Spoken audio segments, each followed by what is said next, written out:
Good morning, everybody, and welcome to our 5G reality check to the conference, the pre-conference online event that we are hosting today. And because of this COVID-19 pandemic, there are about 10,000 online webinars today. Thank you for selecting ours to be with us today. My name is Hassan Claussen. I'm from Hansecom. We are organizing conferences since 2004, basically all in the IT environment. And we have, in fact, the 5G briefing as a face-to-face event scheduled to take place in Frankfurt in November. It should have taken place already earlier in May, but, well, you know why we had to postpone this. Well, today I just would like to thank to all our speakers and to our sponsors, in particular to Qualcomm and Iskratel. They are going to be with us today. Thank you for being with us. And of course, thank you to Guy Redmill, who played an important role in setting up the agenda and who's going to lead you throughout the program today.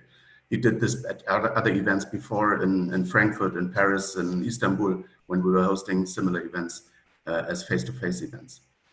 As said, we are organizing conferences since 2004, and we usually do conferences at venues, hotels, and normally I'm starting with the presentation in the morning, telling everybody where is the coffee break, where is the lunch break, where's the cocktail, where's the exhibition. Well, today it's different. It will not be like that. But you are welcome to enjoy your own coffee somewhere. We are going to have always this small break between the speakers. Well, as said, still face-to-face events are going to take place. And we are having our next one in Frankfurt in November. It will be a pre-conference workshop, a one-day pre-conference workshop and 1 day of a conference with the presentations from all stakeholders related to the 5G. The safety and hygienic measures, of course, will be taken care of. So if you are going to join us, you can be rest assured that it will be a safe place. And we have agreed with the hotel already that there's going to be space between the delegates, whatever. So whatever is necessary at that time, we will take care about. Well, I just would like to wish you a great, informative, interesting day. And I would like to pass on the word now to Guy, who's going to present the next speakers, as you can see them here. And well, hope that you will enjoy it and you will stay with us during this morning until the end, where we are going to have a panel session. Okay, thank you. I hope that you enjoyed, and I will just pass on the word to Guy now. Hey, thank you very much, Hassan. It's a pleasure to be here. Good morning, everyone. My name is Guy Redmill from RMA, based in the UK, and I'm really thrilled to be part of this inaugural online event for the 5G briefing. We very much hope to see you in person again soon, but meanwhile, I do think we have an excellent and interesting agenda for you today. We do know that your time is valuable, so we do appreciate the time that you have spared to join us today. We will begin in a few moments. First, though, I should like to remind you all that we want to try to, at least insofar as we can, maintain the interactive spirit of these events. So I do urge everyone to ask questions if there's an issue you would like us to address in more detail. Our speakers will welcome them too, and we will spend a lot of time trying to track those. So if you have a query or want to raise a point or challenge or clarify something even, please do use the Q&A window, which you can see in the bottom toolbar in the Zoom application, the Zoom client. It's just Q&A there, it pops up and you can type a question in, either to everyone or to an individual panelist.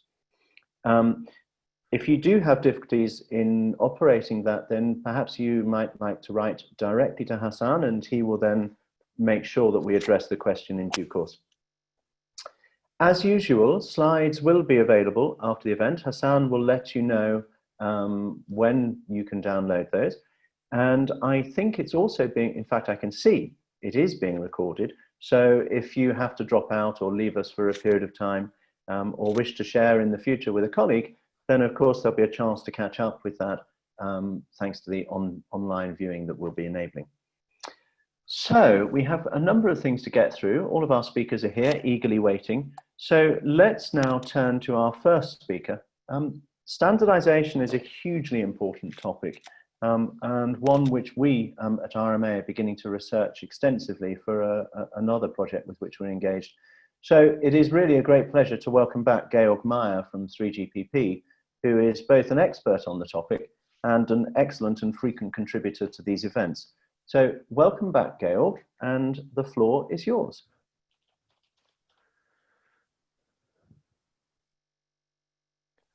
If you can unmute. Okay, I managed to unmute. Hello, thank you, Guy. Thank you, Hassan, for having me here and for giving me the chance to present a bit about 3GPP. I think I still need the right to share my application or the slides. It says when I try to share screen here, it says host disabled participant screen sharing. Do you hear me? Yeah.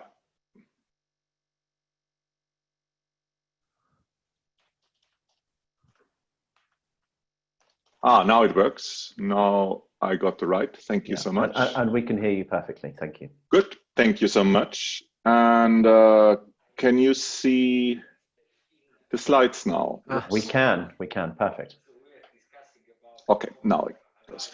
Okay, so I jump right into this and give you an overview of what we will talk about, quick introduction about 3GPP, a bit of the COVID-19 impact. And at the end. Yeah. I think you need to go on mute. I hear you in the background. Yeah, good luck. Okay.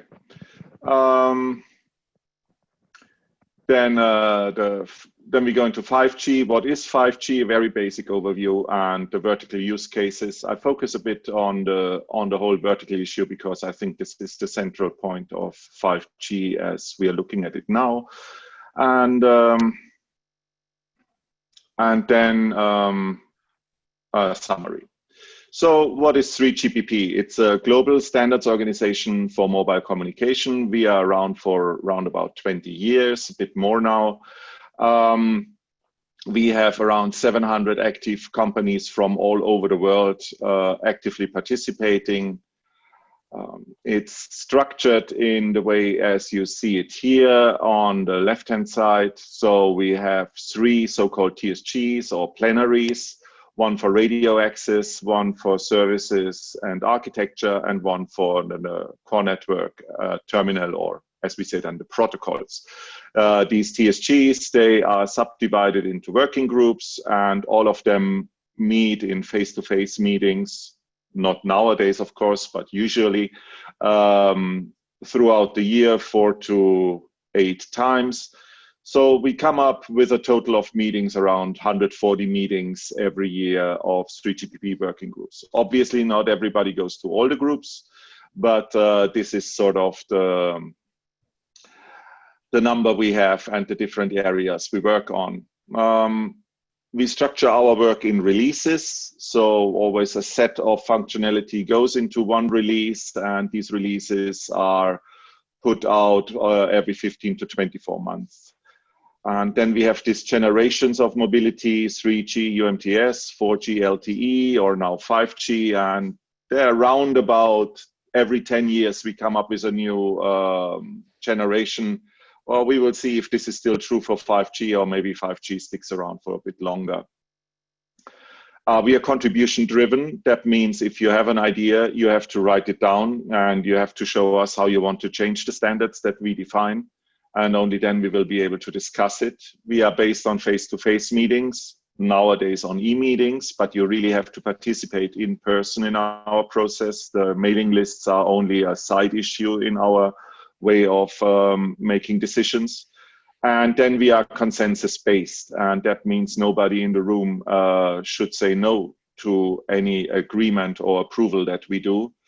And that gives a very strong message, practically showing that the industry is well supporting the ideas that we standardize. Everybody agrees to what we what we put into our standards, and that makes it very likely that the things get rolled out into products and will be available for users in the near future.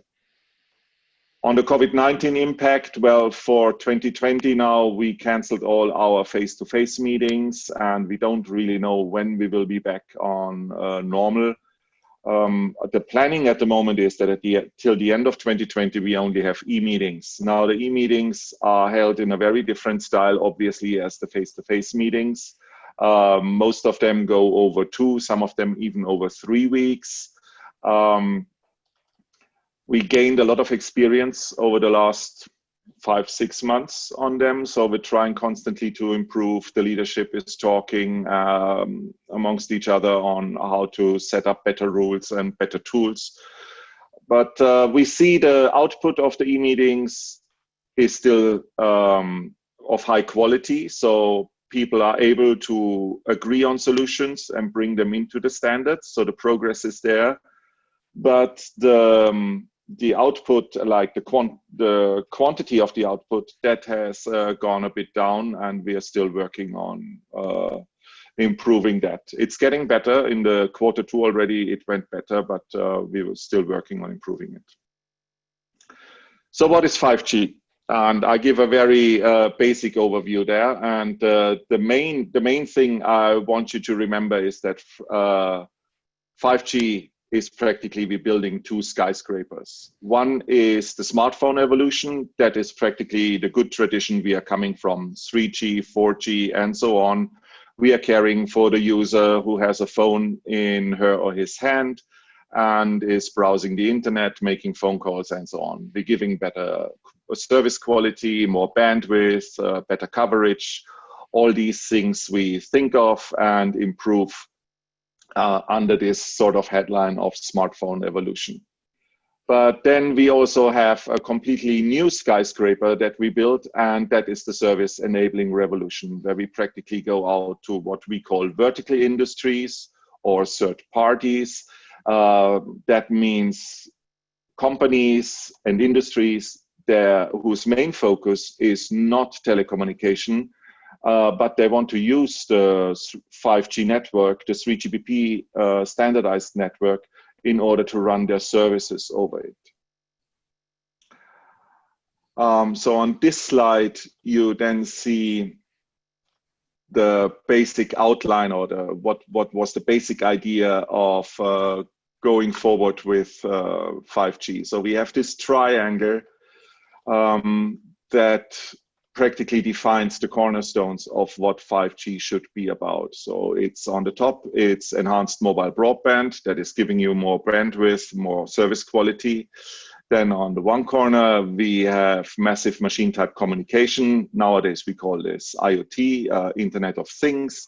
And then on the other cornerstone, we have ultra reliable and low latency communications. And in the triangle, you see the different industries that are making use of these services. And what we did so far in what we call release 15 and release 16 in 3GPP, we practically took care of these cornerstones, and now we're looking more and more into filling the area of this triangle and enabling not only the basic services, but also specific services for industries.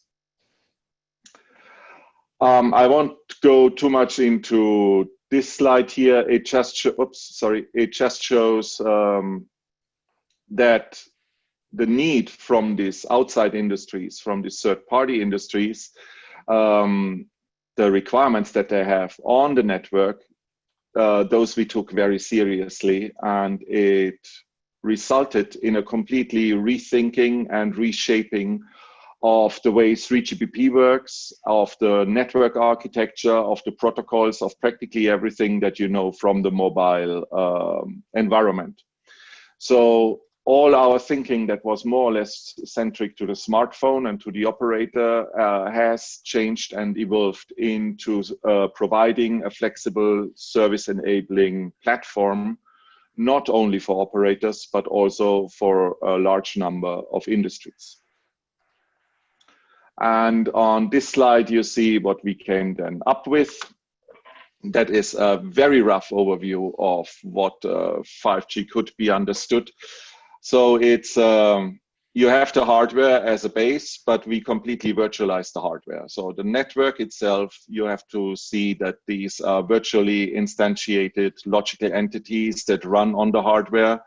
And the network itself, as it is now virtualized, can be sliced. So you have the operator has the possibility to provide not only one network, but several different networks with several different degrees of service provisioning to different customers. So there can be one network for the broad public. There can be one network for the public safety, for the first responders, for the mission critical people, one for narrowband IoT, so for Internet of Things, and then there can be another one for vehicles, so for self-driving cars and so on. So that is one of the major steps we did. We really virtualized the network so it can be put into logical end-to-end networks. These logical networks are completely independent of each other and can be also maintained and organized completely independent. Yeah. Yes? One question. You show always two slides. Is it possible to have one slide in the center so it's visible the next slide? I'm sorry for that. I'm trying to, let's see, because the Zoom is sort of in the, do you see now one slide? Now we see one slide, besides we see the PowerPoint menu as well. Yeah, I think I cannot do it without the PowerPoint menu, but let's do it like this. That's just so that's better visible. So it's better now, right? Yeah. Is it okay like this? Yep, thanks for the indication. I didn't see it on the screen like that. All right, so on top of these slices, you see that we opened up the network with application programming interfaces, APIs. And this is also a major step that sort of sometimes gets forgotten in these discussions. So practically all the information that is available in the network can be used by third parties, by standardized APIs, for their own applications. And these applications, a smart factory, public safety responders, application, medical, hospital, and so on, these applications can run locally with the company that provides them. So they don't have to be provided by the operator. And I mean, obviously, we provide the connectivity to the internet, connectivity for enterprise networks, and to the legacy systems like 4G, LTE, and so on. And on the other side, you see all these different types of devices. We are now connecting robots, ships, cars, trains, and so on. So it should make you aware that the focus has really shifted from the smartphone, which is still in the center of our attention, but the focus has broadened to a lot of different and additional entities and industries. So when we talk about 5G deployment, then what you hear nowadays when you read the newspapers, you see, oh yeah, there's 5G deployments all over the world. But what they're talking about mostly is they provide the 5G radio, the so-called NR. And they're still having a 4G core. So that is what we see nowadays in the rollout. It's the radio that is provided, and that mostly serves the smartphone user. A full 5G deployment will also take into consideration the core network. We have some initial rollouts of core networks, but this is still ongoing. And only then we will unleash the power to also serve better the vertical industries. Vertical use cases, I just go quickly over that. So we had the mission criticals that were sort of the first vertical that we served back in release 13. So we provided them with some basic infrastructure on top of our 4G network and the possibility to have device-to-device communication. Now, when you look at it, we started this in 2016 for release 13, where we started the mission critical services. But since then, continuously, the service provisioning by 3GPP for the mission critical community has evolved. And every release, there were new work items, there were new enhancements, there were new ideas and new provisions for the mission critical community. And also we moved the focus from LTE to 5G now in release 17, and we also have work items now in release 18. So what I want to show is that if you are interested in the work of 3GPP and if you want to bring in ideas, you have to see this as really a long-term commitment. You will not get everything you want right from the beginning, but this will be a step-by-step approach that usually goes over years, and that shows that we need your experience, and then we need to learn from the first initial deployments to better our services in the next releases. So this gives a better overview of now what we are going now for the mission criticals in the next step. So you see this is now all 5G based. We have satellites now that that will be 5G enabled. Aarti is on the call and she will talk a bit more on the satellite integration into 5G in a few minutes. We have drones that provide services. We even can give you the possibility to set up an ad hoc network in a disaster area where the normal network is not available. But we don't only serve the mission critical. So we also provide services for Internet of Things. So we have our own radios that provide accessibility for smart devices, NB-IoT and LTE-M. It depends a bit on the type of device you want to connect. And both these technologies that are around, they are around already since 4G, but they got integrated fully into 5G. So they can be understood as 5G technologies. And then we provide services for car-to-car communication, car-to-network communication, car-to-infrastructure, car-to-pedestrian communication. We defined these services also already for LTE, but now we put them more into the focus with 5G. One thing I want to stress a bit is what we're doing is we're looking, of course, at the individual industries, but once the industries have told us their requirements, we look at technologies in 3GPP. And these technologies, they should be as much aligned for the different industries as possible. One good example is this site link or proximity services that we are defining, which practically enables cars to communicate directly without the 5G network, or it also enables ships to communicate directly, or in case of an emergency, provide the service for emergency responders that their phones can communicate directly. But we also can use this for stacked up containers where the lower containers don't have direct network access to communicate with the higher layers. And then also we use this for audio-video distribution, so in concerts, for example. What you see is this is one technology, but it serves a lot of services. And that will lead in the end that not only the technology is harmonized, but also these services are harmonized, and these industries, all of them as a whole, move closer together. So the technology will enable a harmonization also on the service level. I see I'm practically already out of time, so I will only go shortly over the next slide. So for the release, for what we do in 5G, we have a number of releases. I said this already. We started with release 15 with the basic standards for 5G. We now at the end of release 16, it will be frozen in June, end of June, so end of this month, where we practically have the full set of 5G standards for initial deployments. But now the work goes on. So as I said already, we try to fill the area of this triangle now. So we are in the middle of release 17, in parallel already started release 18, and we are working on new features, on new additions to the standards in order to make 5G even more powerful. So 5G is not a done deal in 3GPP, and if you have new ideas, please bring them to 3GPP. We are always open. Here's the timelines. I more or less said this already. And here you see a few of these content highlights that we have in release 17 now, the release that we are most actively working on.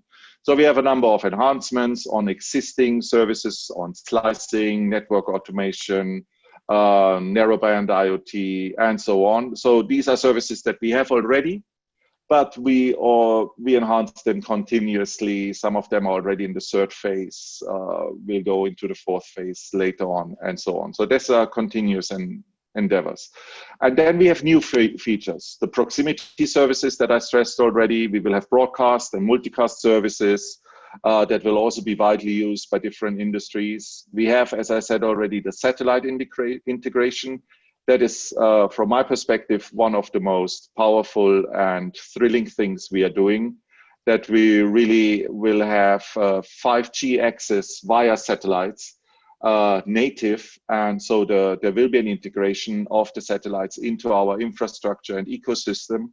And that will mean that practically there is no location on this planet anymore that wouldn't be covered by 5G in the foreseeable future.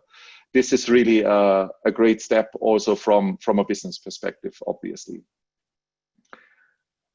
All right. If you have new ideas, new requirements, you have to be aware. You have to come to 3GPP, but your destination will most likely be release 18. We don't have fixed deadlines for release 18 yet, but you have to be aware if you bring new things, usually they go always into the release after the one we are currently discussing. Don't be frustrated about this. Usually discussions take a while, but usually also the outcome is pretty solid and people are happy with what we are producing. So the next slides, they show a bit what the verticals do in 3GPP. I will only go into this slide here. It shows a bit the distribution of the different players in the mobile industry. So in the lower row, you have the network, chipset, handset vendors that work in 3GPP. In the middle row, you have a number of operators, and then on the top, you have the verticals. This is based on a survey that we made in September 3GPP SA plenaries 2019. So it gives you a view that sort of we have a 1/3, 1/3, 1/3 split. So we really take it serious that we are not only a telecommunication organization, but also we now looking very carefully at the needs of the different vertical industries. I will jump over the slides. We don't have the time, but I think you might want to look at them offline. As a summary, so 5G will be the industrial connectivity platform of the 2020s and beyond. And this is a truth that people still are sort of digesting. That it's what we nowadays say, the internet is ubiquitously available. 5G will take that place, obviously with internet connectivity, but it will be as normal as water and electricity. You will have 5G coverage. 3GPP is the standards body that's defined 5G, and we are having our focus on the verticals, and we really try to serve them.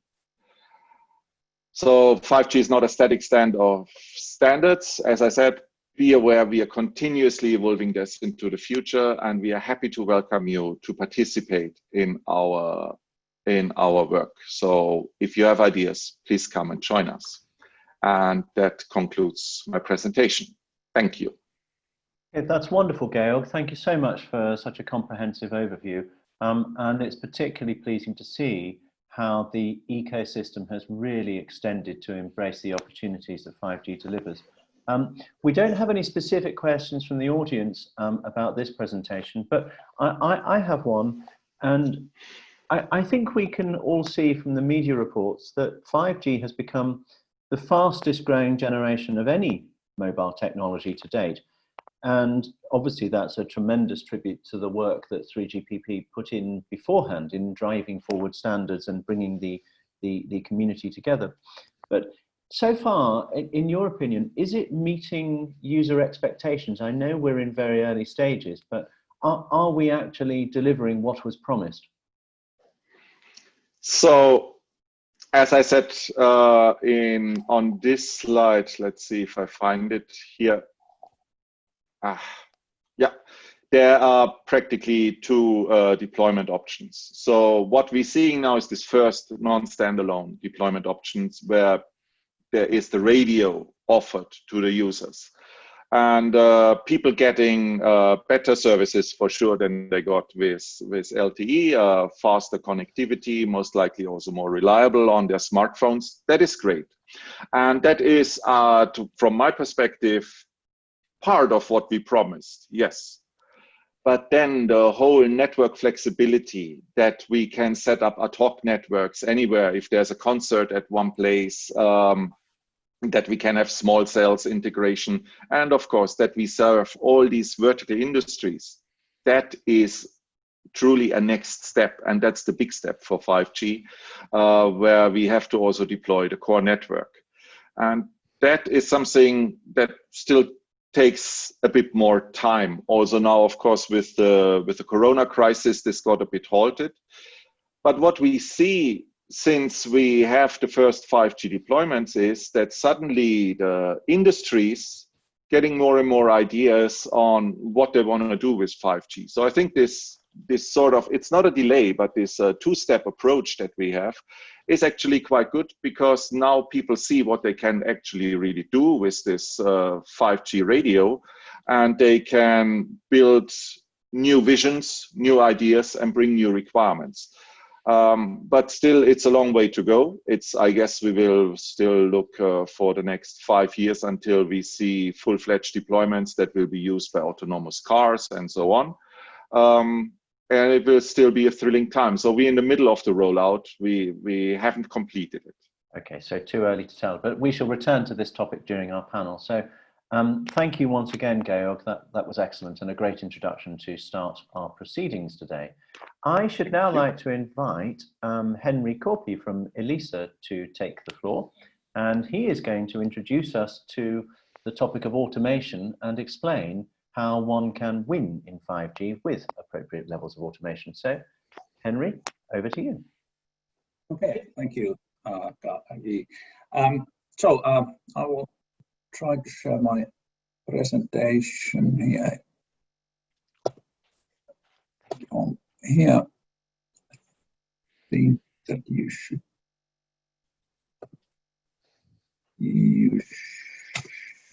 be able to see it now. So, my name is Henri Korpi. I'm EVP at Elisa. Elisa is a Finnish telco. I will tell you a little bit about Elisa in a few minutes. My own background is 20 years in telco industry. First with the MVNO, which was later acquired by Elisa. Then in a financial role in Elisa, and then from 2010. I used to run the consumer telco for Elisa in Finland and Estonia, and then now I've been now responsible for 2.5 years what we call international digital services, and then that's basically a software businesses of Elisa, and one of the areas there is that we are productizing and selling, helping other telcos to start walking the similar path that Elisa has done with its automation development. So that's me. As said, Elisa is a Finnish telco operating in Finland and Estonia, market leader in Finland and number 2 in Estonia, both fixed and mobile. Quite early adopter of 5G. We launched our 5G services in June 2018, so 2 years ago. Now in Finland we have, or last week we had 25 cities, now I think it's 28, and some almost 30% population already covered with 5G services. So we have already some experience of what it is to live in 5G. Not standalone yet. Currently experimenting with the 5G core, but the commercial services are still running in parallel with 4G. This is the picture of Elisa's path towards automated networks. We started over 10 years ago from service management, then going into KPI-based automation, and then building algorithms and including AI and machine learning into it. And I will share with you some of the results that we have gained for ourselves, and the kind of basic message of this presentation is that once the networks get more complicated, as we saw from the last presentation, that 5G will bring in a lot of new complexity into the networks. We don't even actually, we don't know yet how much that complexity will be there, but it will be a big part of it, with all the slices and all the kind of service-based architectures and orchestrations. The automation is something that is a necessity. There isn't a telco that needs to start walking this route.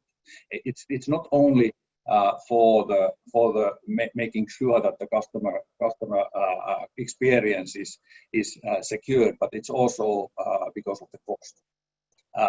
Running those complex networks will require either huge amounts of work, or that workload needs to be transferred to computers. And what kind of a message of this presentation is that now is the time to start thinking in terms of automating the network operations.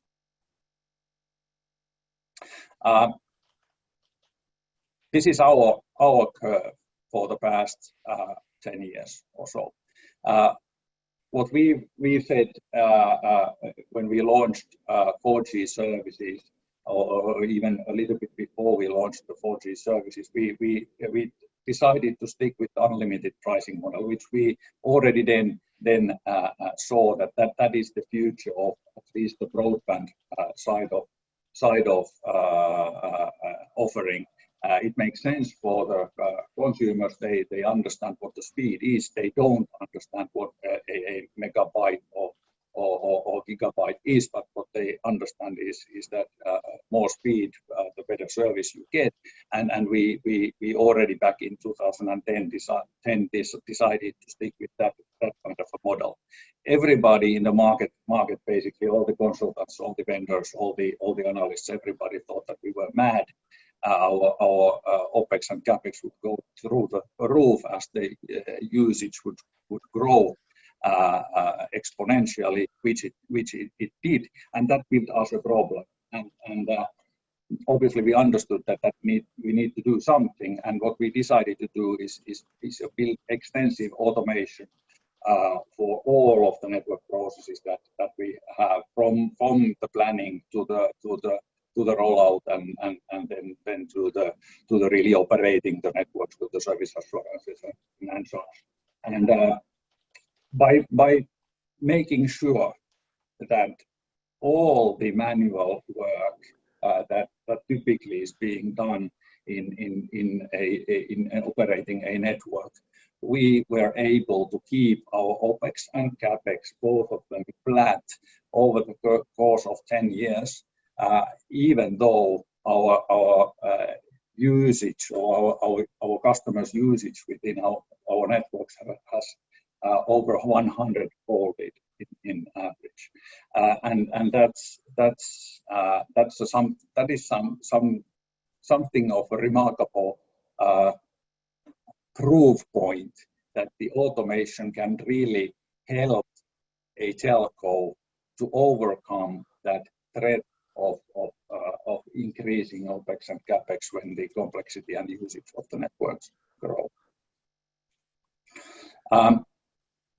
Our statement for 5G, what it takes to win in 5G, it takes to understand at least these three things.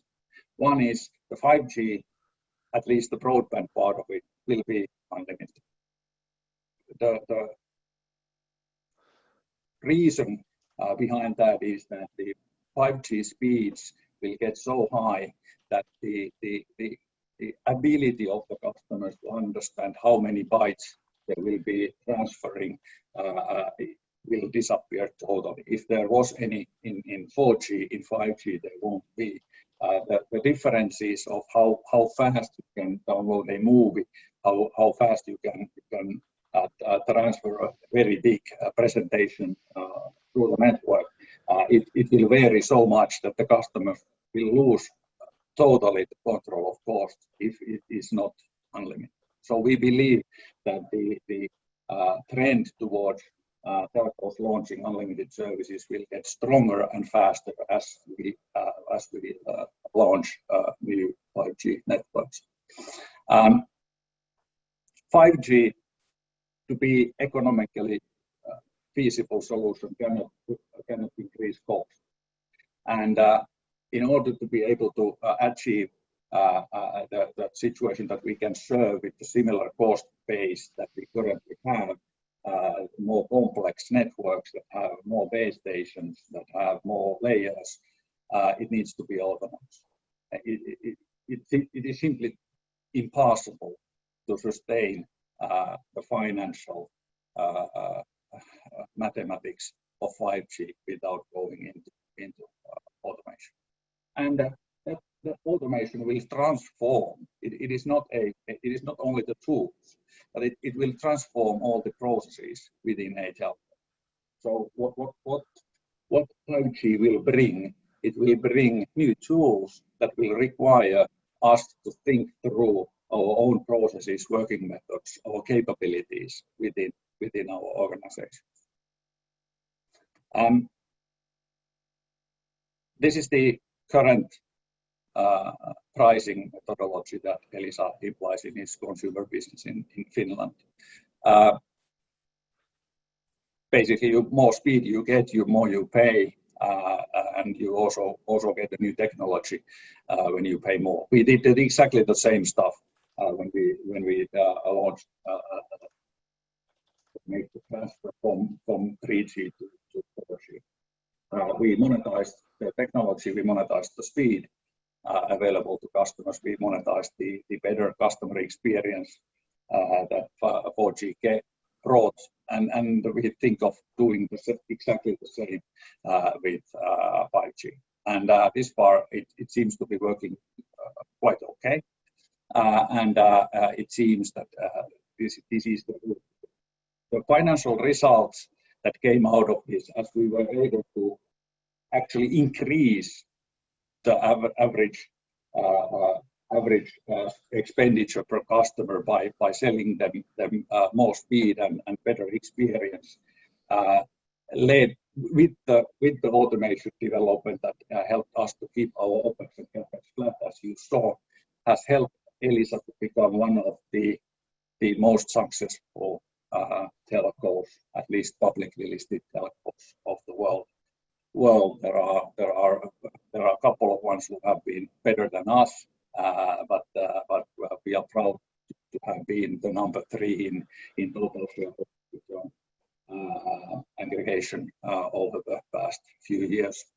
And if we think about the stuff as service revenue growth, our service revenues have grown during the past 7 to 8 years in a base of an average of 4 to 5% a year, every year, and are still doing so without any market share gains. We are the market leader. We are not looking for new market share, but we are defending our market share and being able to at the same time grow the ARPU, grow the service revenues in that base.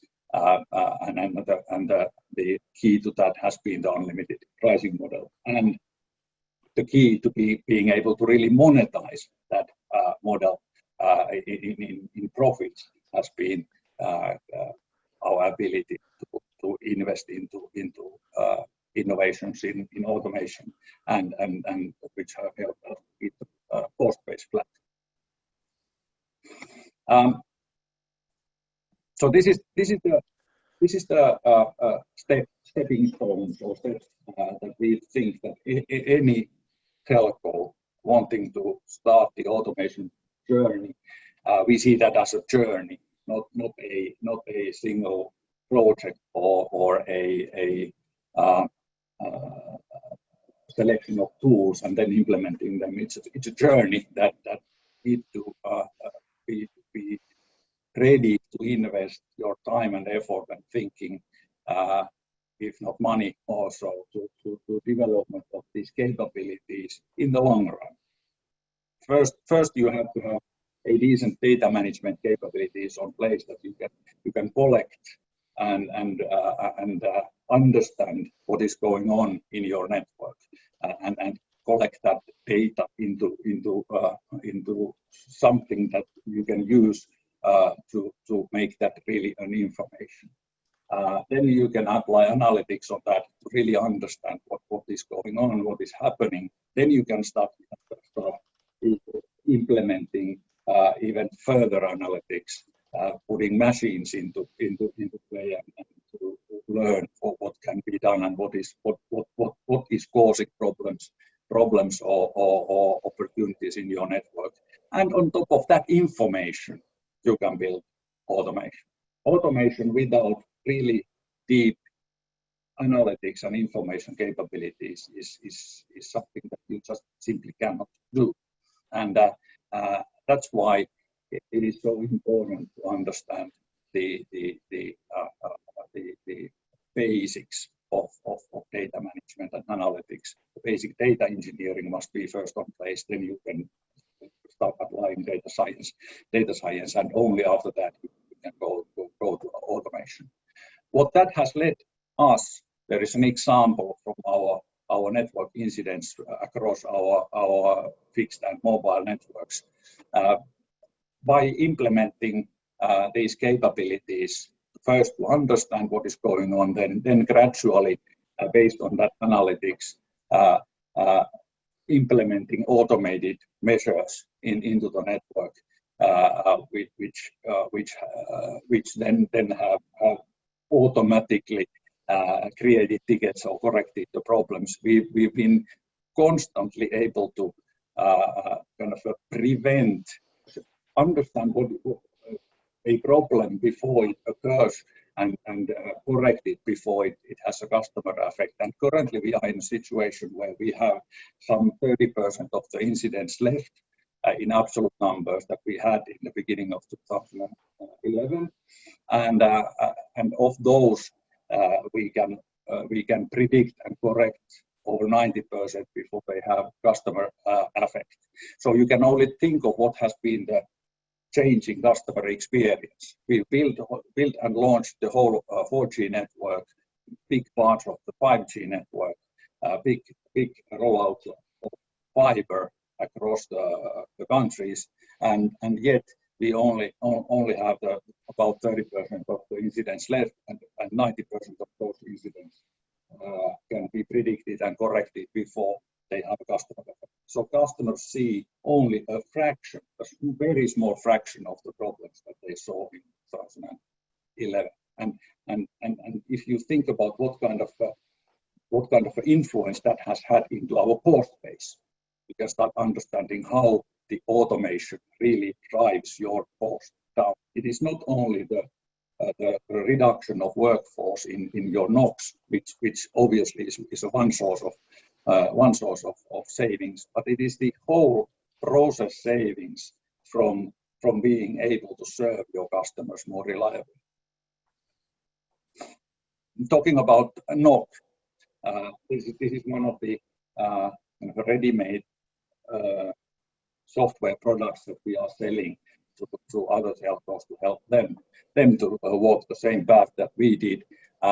We back in 2010 had the traditional NOx for fixed network, for mobile network, tens of people looking at monitors trying to understand what's going on and then reacting to problems that if they understood what the machines were doing. We wanted to totally change that, automate that, and today and already for the past 5 years, we've been in a situation where we have 0 people in our NOC. It's totally outsourced to computers. 100% of the alarm monitoring, 100% of the access ticketing, and already 90% of the actions end to end have been automated. So virtually. We have no people in NOC anymore, have had that for many years, and couldn't even think of running the network without these computers anymore. So, to conclude,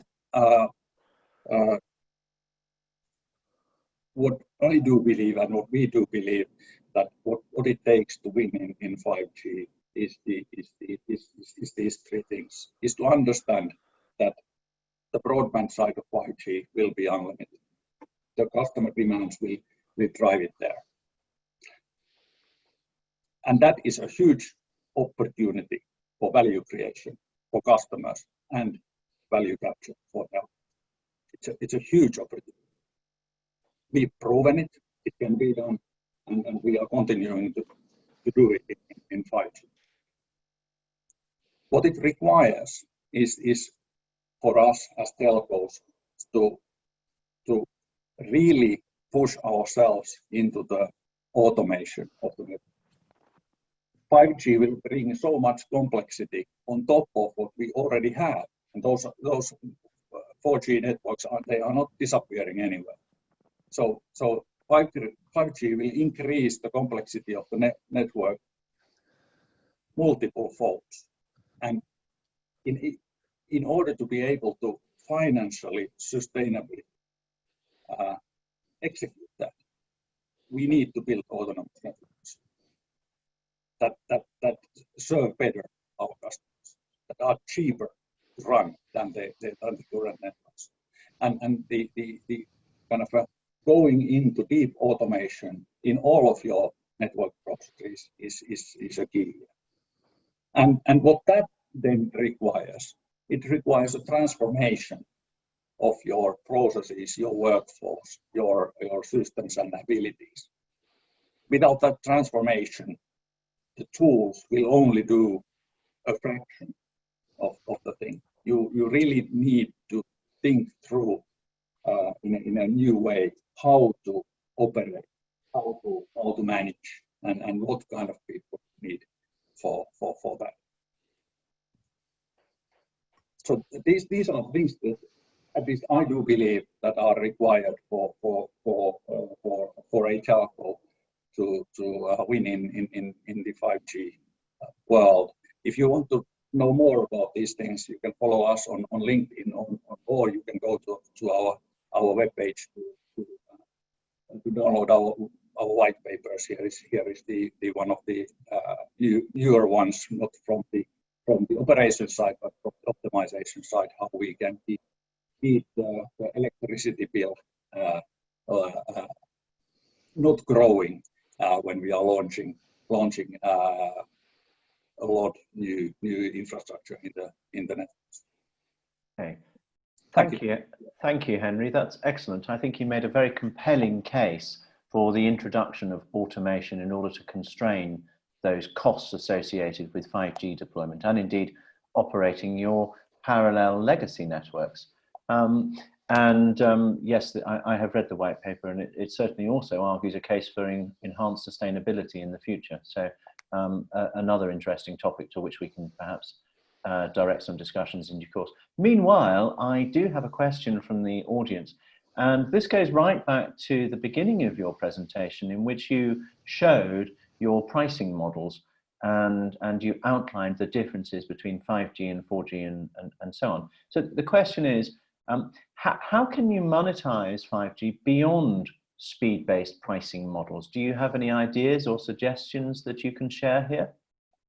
Well, we are experimenting a few different angles. One of the most promising ones seems to be actually it is a new angle to the speed-based monetization, which is the uplink speed. We typically, when we talk about speed, we talk only the downlink speed, but as we all have have come to understand during this corona crisis and working from home, that uplink is actually many times the bottleneck for video experience, for gaming, for whatever. So you could think about different use cases where you need more uplink, and with that and use that increased capacity that 5G will give you to kind of differentiate the offering by the capacity for the uplink. That is one thing. The other thing that we tested and are not absolutely sure whether that will really work is the latency. You can differentiate the service based on latency. You can offer a better latency for certain customers, for certain use cases, and it seems like it's a doable solution, but the problem there lies on the really being able to sustain that latency level for different customers. So if you promise a really good latency, then you better be able to really deliver that. And as we know, the end-to-end latency is so much dependent on other stuff also than the access network. So it would be a promising, but there are technical difficulties. Okay.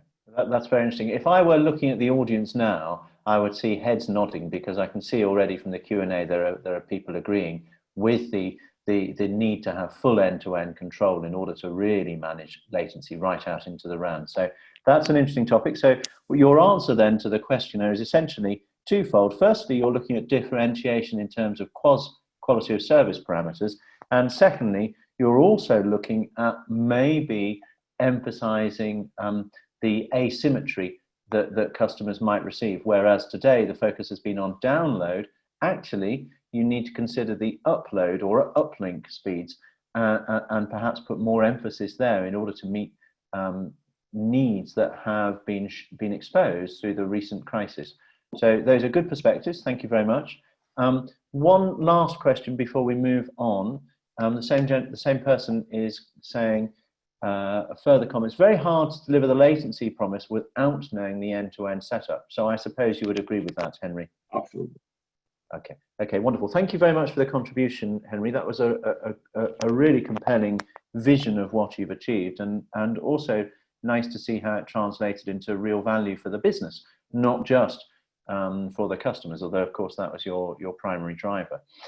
We should like to move on now, if we may, and so I would like to invite another old friend, Uwe Loewenstein, who is representing the ITU here, to talk about some of the plans for the next steps and where we may be going. And I think we'll touch on the subject of spectrum here, which is a question that we've already had raised by somebody prior to the conference. So I'm looking forward to the contribution, and I'm going to hand over now to Uwe.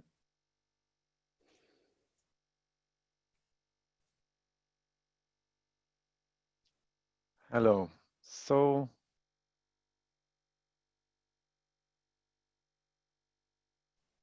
you are currently on mute, Uwe. That's better. Lovely. Thank you. Sorry. Better this way. Yeah. Thank you, Guy, for the kind introduction, and thank you also to Hansecom and to Hassan to inviting me for this webinar.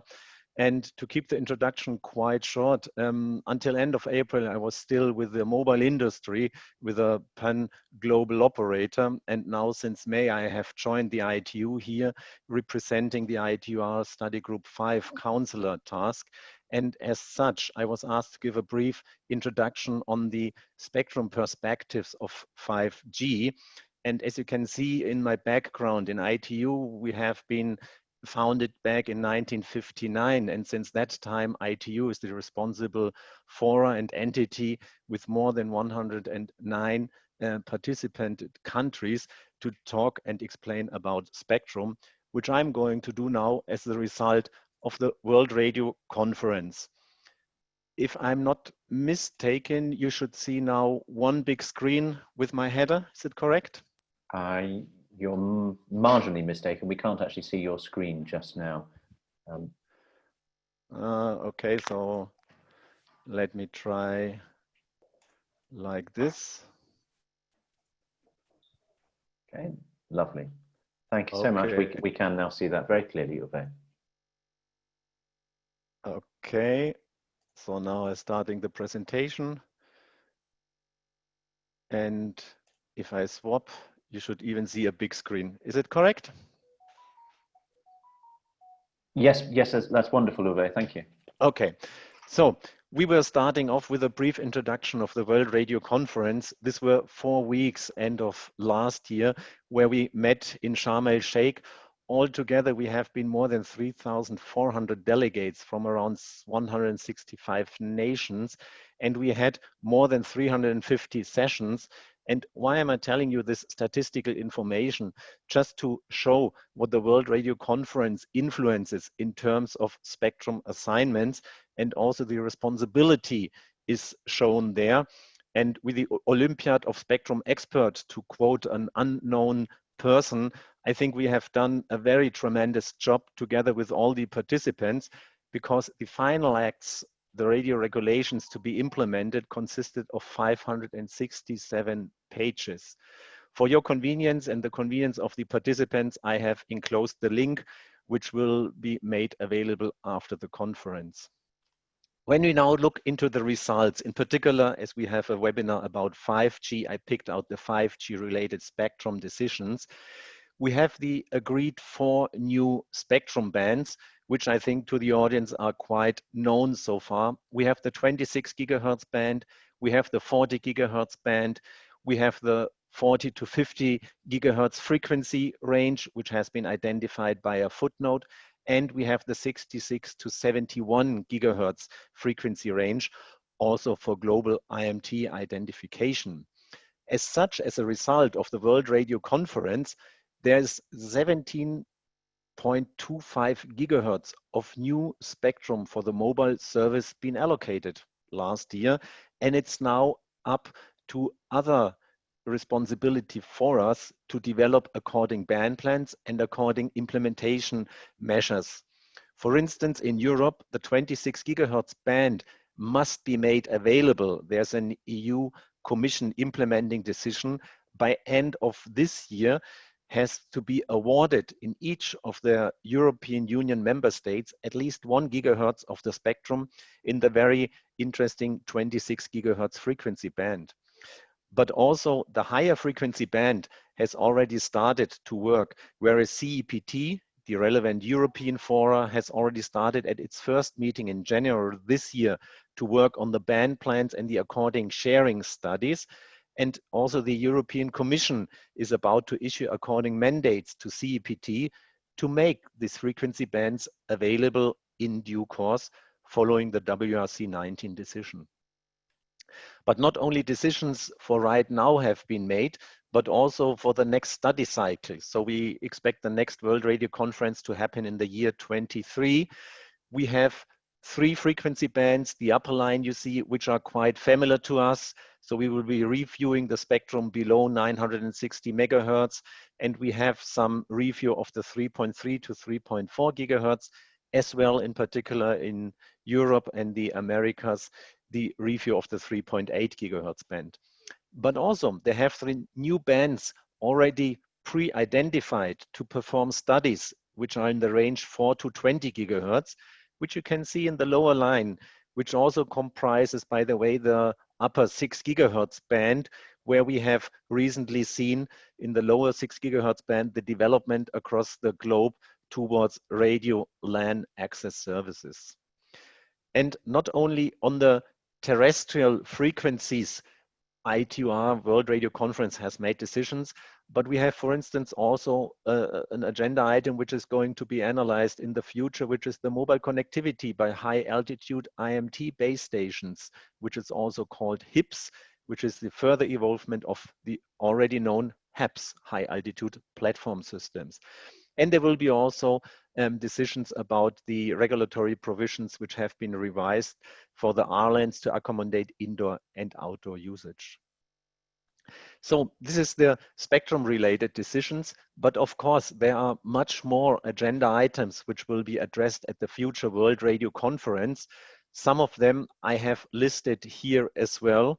And rather than the detailed information about what agenda items are, I also decided to provide the link to the full list of the preparatory studies for World Radio Conference 23, which can be found in the link on the very bottom. And the highlights of the agenda items for World Radio Conference 23 from the 5G perspective, I have highlighted. And as we heard also from 3GPP, where there is a kind of inclusion of the satellite aspect, I would go even one step beyond to say 5G in the future will not only be terrestrial and satellite, but also in between, aeronautical. All these things, what is in between the far outreaching satellites and the terrestrial communication will be also kind of incorporated in 5G and latest in the further development of 6G. But not only 4 years in the future, we are looking at ITU. No, we are even looking 8 years in the future. So we have also defined in Sharm el-Sheikh a draft agenda for the WRC 27. And there we have some expected interesting development in the high frequency bands. So to put more emphasis around the sub 100 gigahertz range. So where we come very close to the terahertz activities, which I think a couple of delegates will be familiar with. We have a new frequency band where it has been explicitly excluded for IMT. So this is not about the IMT, it's about the non-IMT mobile services, of which we have also a lot of. And as I said, we have also the Aero IMT, which are trying to get access and should consider, according sharing studies, whether there's the possibility in the frequency bands already identified for IMT in the frequency range up to 960 megahertz, whether there would be also possibilities to have aerial IMT base stations like I explained before. And again, here I provided the full list of the preparatory studies for the WRC 27 agenda items. Well, this would be the brief debriefing from the World Radio Conference, but I think more important right now is the definition of the IMT 2020 radio interface technologies, and actually not the definition, but the, let's say, official approval stamping for an ITU radio interface technology, which has been a process for the previous 5 years. So when you look at this chart in 2014, ITU started to have the future vision of IMT beyond 2020. We then in the years 2016 and 2017, together with our colleagues from 3GPP, I don't know how many liaison statements have been sent forth and back between 3GPP and ITU, defined the technical requirements, the minimum performance, and in particular also the evaluation criteria. The evaluation after the workshop end of 27 has been done throughout the previous 2 years. And we are actually right now at Working Party 5D, which is the responsible working party within ITUR, meeting number 35E, E means electronically, and it's starting next week. And there we will see and summarize all the evaluation results of the candidates which have been, let's say, not applied, but I would say provided their technical characteristica towards ITU, and altogether more than 25 evaluation groups have evaluated the according 6 candidates. And at this meeting next week, or starting next week, we will finish the so-called step 6 of the IMT 2020 evaluation and definition process. And to explain you this in detail, I think this would be worth a separate session. And I'm looking forward for the 5G briefing in November, where I'm hopefully able to provide some more insights on the development relating this one. For now, I have provided an according link where you can have or the interested delegates can have a more depth inside look about this evaluation and submission process, and also get more information about the 6 candidates which are currently up for final evaluation. Well, with this brief overview from WRC 19 and a glimpse look into the 5G IMT 2020 evaluation process, I would like to thank for your attention and would be happy to cover any questions if there are any. Thank you. Okay. Thank you very much, Uwe. There is one question that I've seen here. So I'm going to turn to that in a moment. but I really appreciate the forward-looking view that you've offered, and what you've really established is the complexity of bringing together all of these requirements into something that can now be commercialized, as we saw in the previous presentation. This question is about the German initiative to reserve 5G spectrum for industry. Do you see other countries following this model? We do see, actually, we have currently the consultation in France, and they have also some considerations about reserving spectrum. I mean, coming from a mobile operator located in Germany, I know the situation very well in Germany. And yes, there are some countries adopting this. For instance, in the UK, there has been also set spectrum aside, but in a different frequency band for, in particular, industry applications. And from my experience with a mobile operator, and also have been mandated to participate at ITU meetings, I would say, yes, of course, it is appropriate to reserve spectrum for these specialized services, which have been explained by Georg as well in detail. But maybe it would be very good for the regulator to consider carefully in which of the frequency bands this needs to be done. Whether this needs to be done in a global harmonized frequency band and like in some cases then create artificial spectrum scarcity needs to be reviewed. But in principle, I think this is a good approach. Okay, thank you for that. I would only add, I believe that similar moves have taken place in the United States as well. Yes. So I'm sure other countries are going to be exploring this. And that question, of course, relates to one that we have received, but I'm reserving to discuss later on, and that's about private networks. So the coexistence of private networks with their own assets and resources, and, as you've just noted, with their own spectrum. Thank you, Uwe, that's excellent. And it's a complex area, but I'm sure everyone appreciates the insights into what's really happening as we move forward. My final question, if I may, is simply this. You said that you liaise very closely with 3GPP and have liaised with them throughout this process. Which other organizations do you consult with and sign these action plans with? No, well, we have a couple of external organizations. We call this within ITU. One, for instance, is also IEEE, which would be, let's say, a kind of counterfora of 3GPP, but we have also ATDSI, and we have also, in particular, activities in the Asian region where we are liaising with APT. So there are a couple of external liaisons which will be sent out from ITU. A little bit difficult because those entities, they are not directly members of the ITUR, and so they need to be treated specially in all the liaisons. But in the past, it worked very well. Okay, so you really do draw in the global community for sure in order to address these activities. Yeah. Okay, thank you very much, Uwe. We shall move on now, and we shall look forward to getting your further update in November, I sincerely hope. Okay, the next presentation is from Damir Opsenica from Iskratel, and he's going to talk a bit more about standalone. There's been some speculation already about this some discussion already about this two-phased approach to 5G. I think now we're going to hear about progress towards the second phase. So, if I can hand over to you, Damir. Yeah, sure. Do you guys hear me? Yes, we do. Thank you so much. And do you see my screen? We can see a beautiful screen with a large slide in the middle and your others. If you could minimize the ones on the left, perhaps. Is this fine? That's absolutely perfect. We see the green shoots of 5G. Very good. So thank you very much. Thank you very much for having us here and to your invitation, Guy.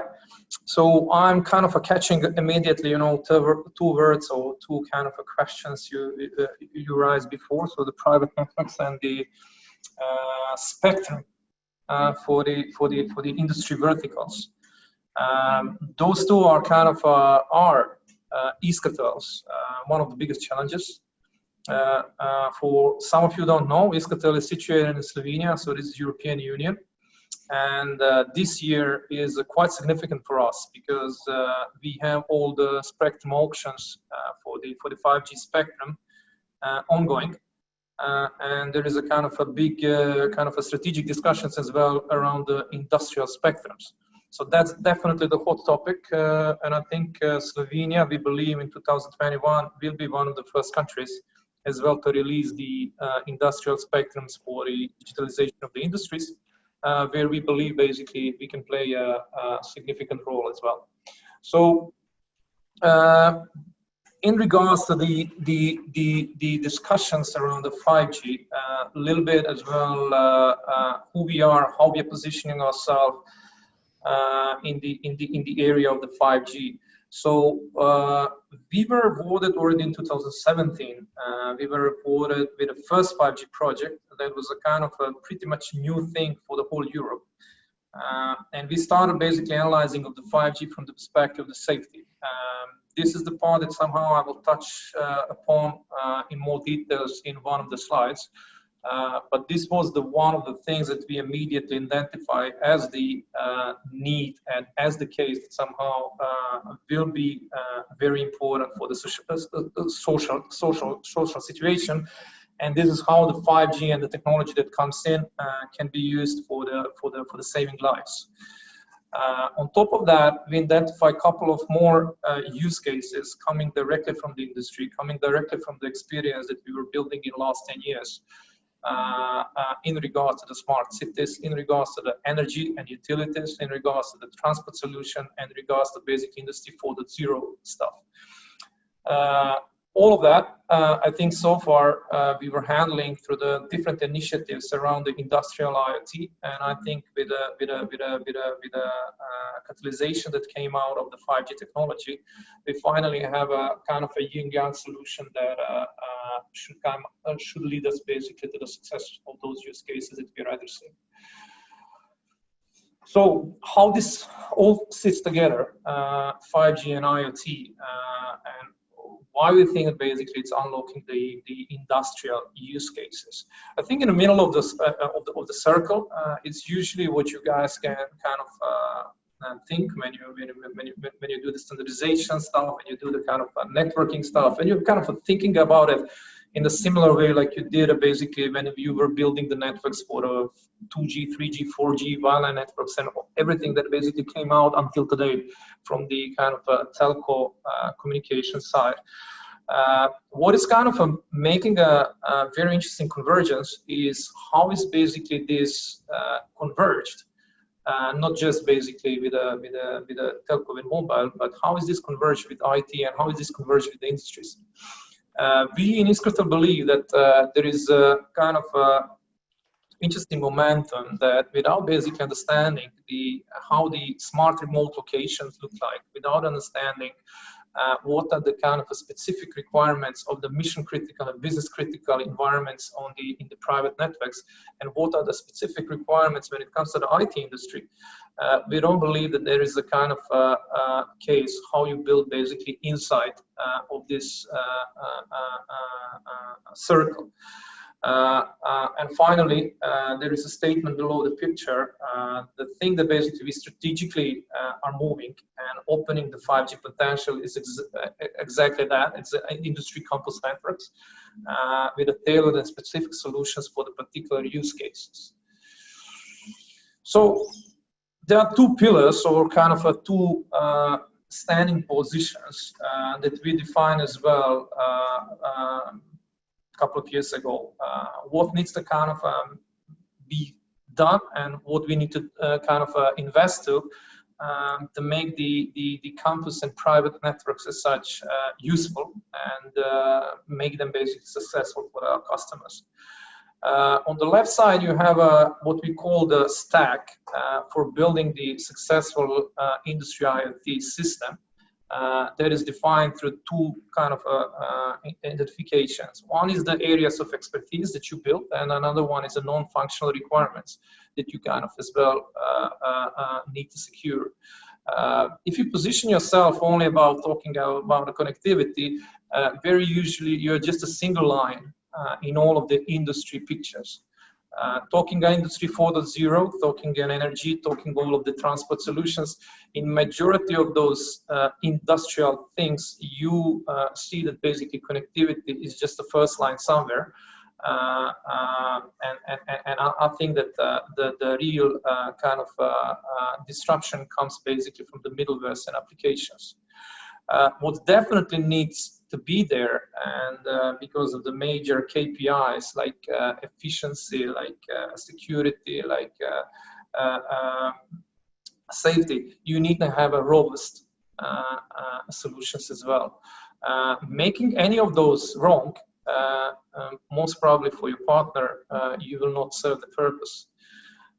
Well, one thing that somehow as well was the insight and findings that we took is that I think with a 5G, it's definitely you are not alone and you shouldn't be alone. To make it successful, you need to have an approach how you bring your partners into the whole story and how you're kind of making this one as an ecosystem benefit.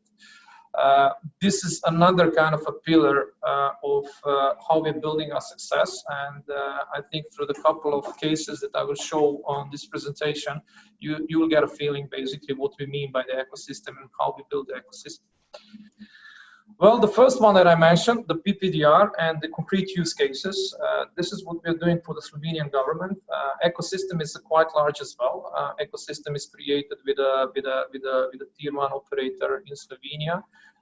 ICT companies that are providing the support in some of the applications that are supporting use cases, and us that are kind of keeping the whole consortium working and identifying the project and execution of the project.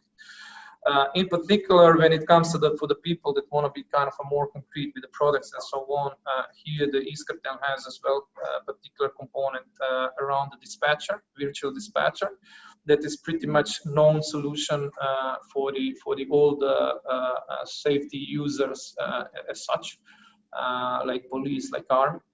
And then is the same thing for the smart cities. Why the smart cities are on the same basically picture. We are not positioning ourselves for the kind of a panel sensors and whatever the cities will use, but we in particular building the safety infrastructure for the cities, making the cities more smart and secure.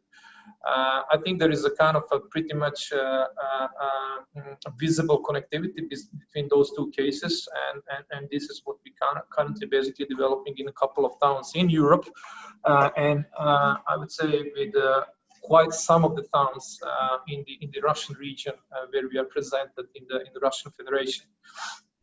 You can as well, I can read it through, a couple of those cases exposed within the project is the automatic data context transmission when calling 112, establishing a video call when calling 112, remote assistant service for the first responders, and then the interactions between the legacy and the new technologies, so between a Tetra, DRM, basically, and 5G.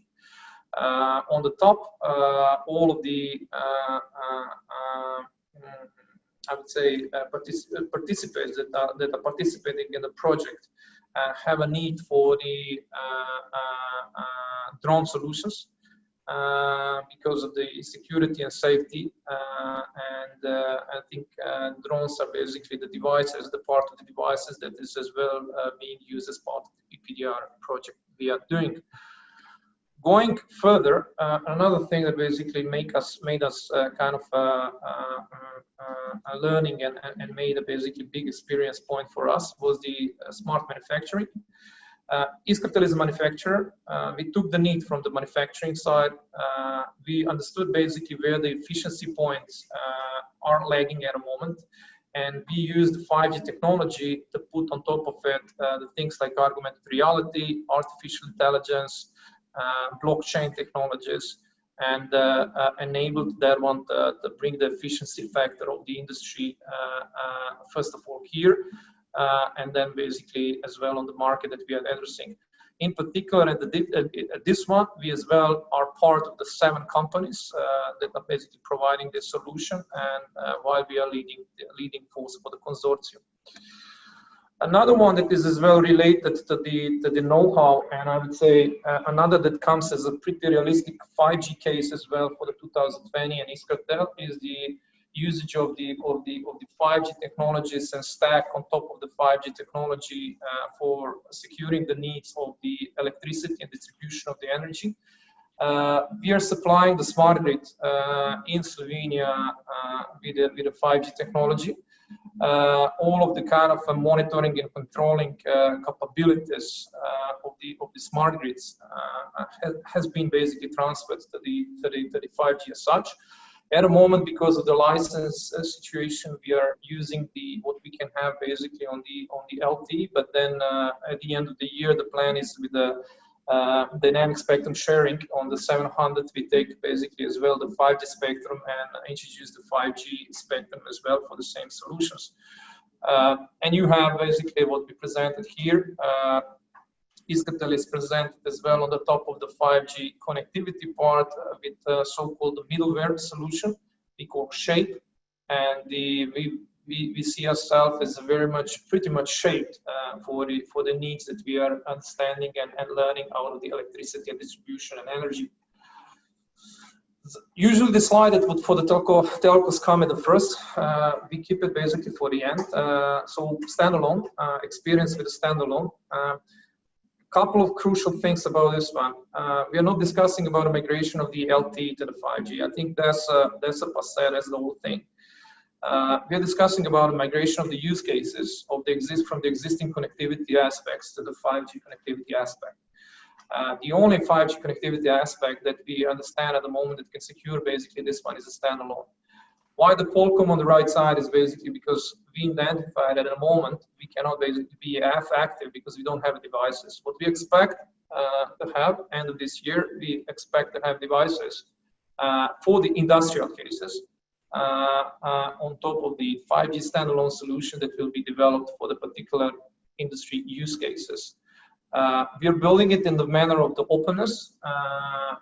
We are actively contributing in some of the activities where we even have companies like Facebook, where we want to kind of understand the whole ecosystem, and we don't want to basically be locked and keep ourselves locked with some sort of the closed ecosystems that were existing in the past. And we understand that some of the cases that we are addressing as well through the telco partners and during this year are exposing the need for the fixed wireless access. Coming slowly at the end, I think through our partnership with the industrial ecosystem so far that we developed in the area of the market where we are, I think we are seeing ourselves as a trusted and committed partner for the 5G. We see the benefit of having end-to-end connectivity solution for the industrial IoT. Encapsulate complexity of the 5G through the partnership ecosystem, and being as well trusted and good partner, I would say, from perspective of system integration that definitely needs to basically be addressed in all of these steps that we are taking together with the industrial partners. So, Guy, that's all from my side. So, I'm open for the question. Thank you very much. Thank you, Damir. That was excellent. While I check the questions, one of which has just rolled in, I should just like to ask you, if I may, some of the cases that you mentioned are already working on LTE. And in fact, I had the privilege of seeing one before this situation emerged back in January. You are already experimenting with real live cases in captive and operational environments. But is 5G essential for all of the use cases that you mentioned? Well, for some of them definitely, but I think for the early movers, not at all. I think that even mentioning the 5G for the industry is a kind of a fuzzy thing, because those guys have their own life cycles. They have their own basically language in the sense where the 5G is just a kind of a catalyzation of the KPIs. What is essential for them is the latency. What is essential for them is the security and safety. What is essential for them that somehow they finally have a better efficiency. We identified by the work with the energy and the smart factory industry 4.0, we already identified the cases that LTE basically is lacking, and this is the reason somehow that in the face of 5G standalone that we are planning to introduce end of the year, we want to cope with this one. So we need more capacities for surveillance cameras, for example. Right. We need more kind of latency on the 1 millisecond if you want to control the devices in the energy smart grids. So those kind of things are basically not cannot be kind of achieved even with the 10 to 50 milliseconds that we can go with LTE. Okay. So essentially, you're allowing the requirements to drive the adoption of the 5G rather than putting out 5G and hoping people will come. That's the case. Okay, I have a question now for you, and it's quite a specific one. It says, which part of the 700 megahertz frequency band are you expecting to use for 5G smart grids? And there's a second part to this too, which is, what sort of sharing arrangements do you expect? And is this model transferable to other countries? Okay, I didn't understand. Just can you repeat the second one? Well, shall we deal with the first, the 700 megahertz? Because that's probably quite easy. Yeah, the 28. So the band 28, 733. So that's the same one basically that is being used in the as such as for the machine to machine communication LTE. And by the spectrum auction, we will identify this one as well as a 5G spectrum band with a 5 megahertz basically space. Specifically for smart grids in this case? For the smart grids, yes. Okay, wonderful, thank you. So now the second part of the question, which is, what sort of sharing arrangements do you expect? And is this model transferable to other countries? I suppose in this case, the sharing is to do with how operators access this frequency, but perhaps you have more insight. Well, that's a very well one. I think it definitely needs to be kind of Slovenia is representing country basically of the EU next year. So one of the things that we want to achieve is that this should be the reference case as well for the countries in the European Union and the countries where we are existing at a moment, like Russia and this. We see this one will very much depend, because we are already in discussion with telecom operators how we kind of make a combination between the private networks and business critical networks that we want to cover, and how we make a combination of this one with the public networks. I think there is a kind of a longer technical evaluation of this one that we achieved with our partner here in Slovenia. That definitely they can be reused for other countries as well. Okay, so partially is the answer, I suppose, there. I do have another question, which comes back from Uwe this time, and he says, his comment is, why not use 450 megahertz as in many other EU countries? Like in Germany, for example. Yeah, absolutely. Yes, indeed. We are pretty much, yeah, no, I'm 100% with you in that sense, but there is a road in front of us as well. I think we are all struggling with the regulating stuff, and I think that the regulators in Slovenia are pretty much listening what's going on in European Union. It's a very good thing that basically we are doing it in this year, because we have a year and a half of kind of a learning out of some other countries. So we definitely hope that 450 will become as well the spectrum that will be on the auction during this year. Okay. All right, well, I think that answers the questions very satisfactorily. I have to say, and it's the case for everyone who's spoken, I'm sorry we can't give you the traditional rounds of applause because everyone's making a really super contribution. But thank you again for yours, Damir. You covered a lot of ground, and I know you have some resources to share as well in due course. Now, we must turn to the final live presenter before we move to the panel, and that is Aarti, Holla, Maini from the Satellite Operators Association. Now, we heard about the great work that's been, the great progress that has taken place in bringing 5G to satellites from Georg earlier. Let's hear now from someone who is very intimately involved in this part of the industry. Thank you, Aarti. The floor is yours. Thank you, Guy. Let me just share my screen. Here we are. Can everybody see that? Yes, we can. Thank you. Perfect. Pleasure to be here and involved in this event on behalf of the satellite sector. I run ESOA, which is the association representing 20 satellite operators based around the world. Some of them are global companies, some of them are regional operators. The big thing about ESOA is that we are directly steered by the CEOs of our member companies. So we consider our work to really provide thought leadership for the sector, and also be very strategic in helping direct the future of satellite sector as well. So I know this is not a satellite event. I know that many of people may not be that familiar with satellites, so I just wanted to start with a small overview of the evolution in satellite systems with this slide. So when we consider the space segment, the satellite offering has and continues to increase with more capacity and diverse capabilities coming in from investments into all orbits. I know some of you will have heard a lot about more recent NGSO systems, the LEO broadband systems, but I mean, I would really start with the geostationary satellites that have been here for a few decades and which continue to see a huge amount of investment. They will really remain key for 5G because of their ability to broadcast and multicast content and data across large areas. The investments into high throughput satellites and even very high throughput satellites which are emerging, they augment that capability by significantly increasing the amount of capacity that is available from space. When we see the NGSO constellations emerging, I mean, we already have LEO satellites there for IoT, but when we see the constellation programs coming into place and becoming operational, that will of course bring lower latency, which is ideal for other services such as real-time tracking of assets across continents and other IoT and data applications as well. So overall, you can see that among the total satellite offering that is there and that is coming with future systems, there really are a very broad range of capabilities that will service different 5G requirements for different applications.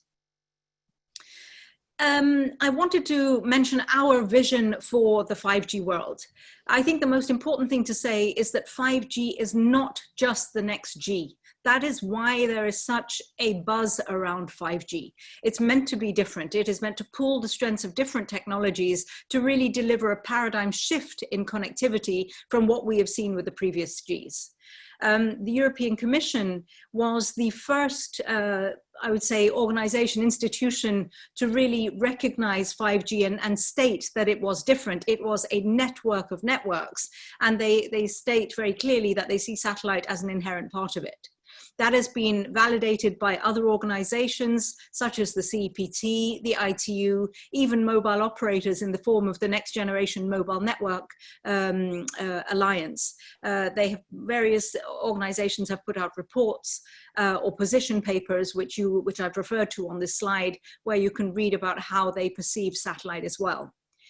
Apart from being an inherent part of it, I think we would go further than that. We would say that satellite is essential for 5G.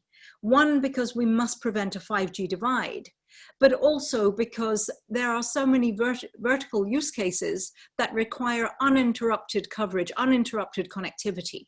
And they are not sustainable or even viable unless they can rely on that. And satellite is, of course, providing complete reach to enable that to happen.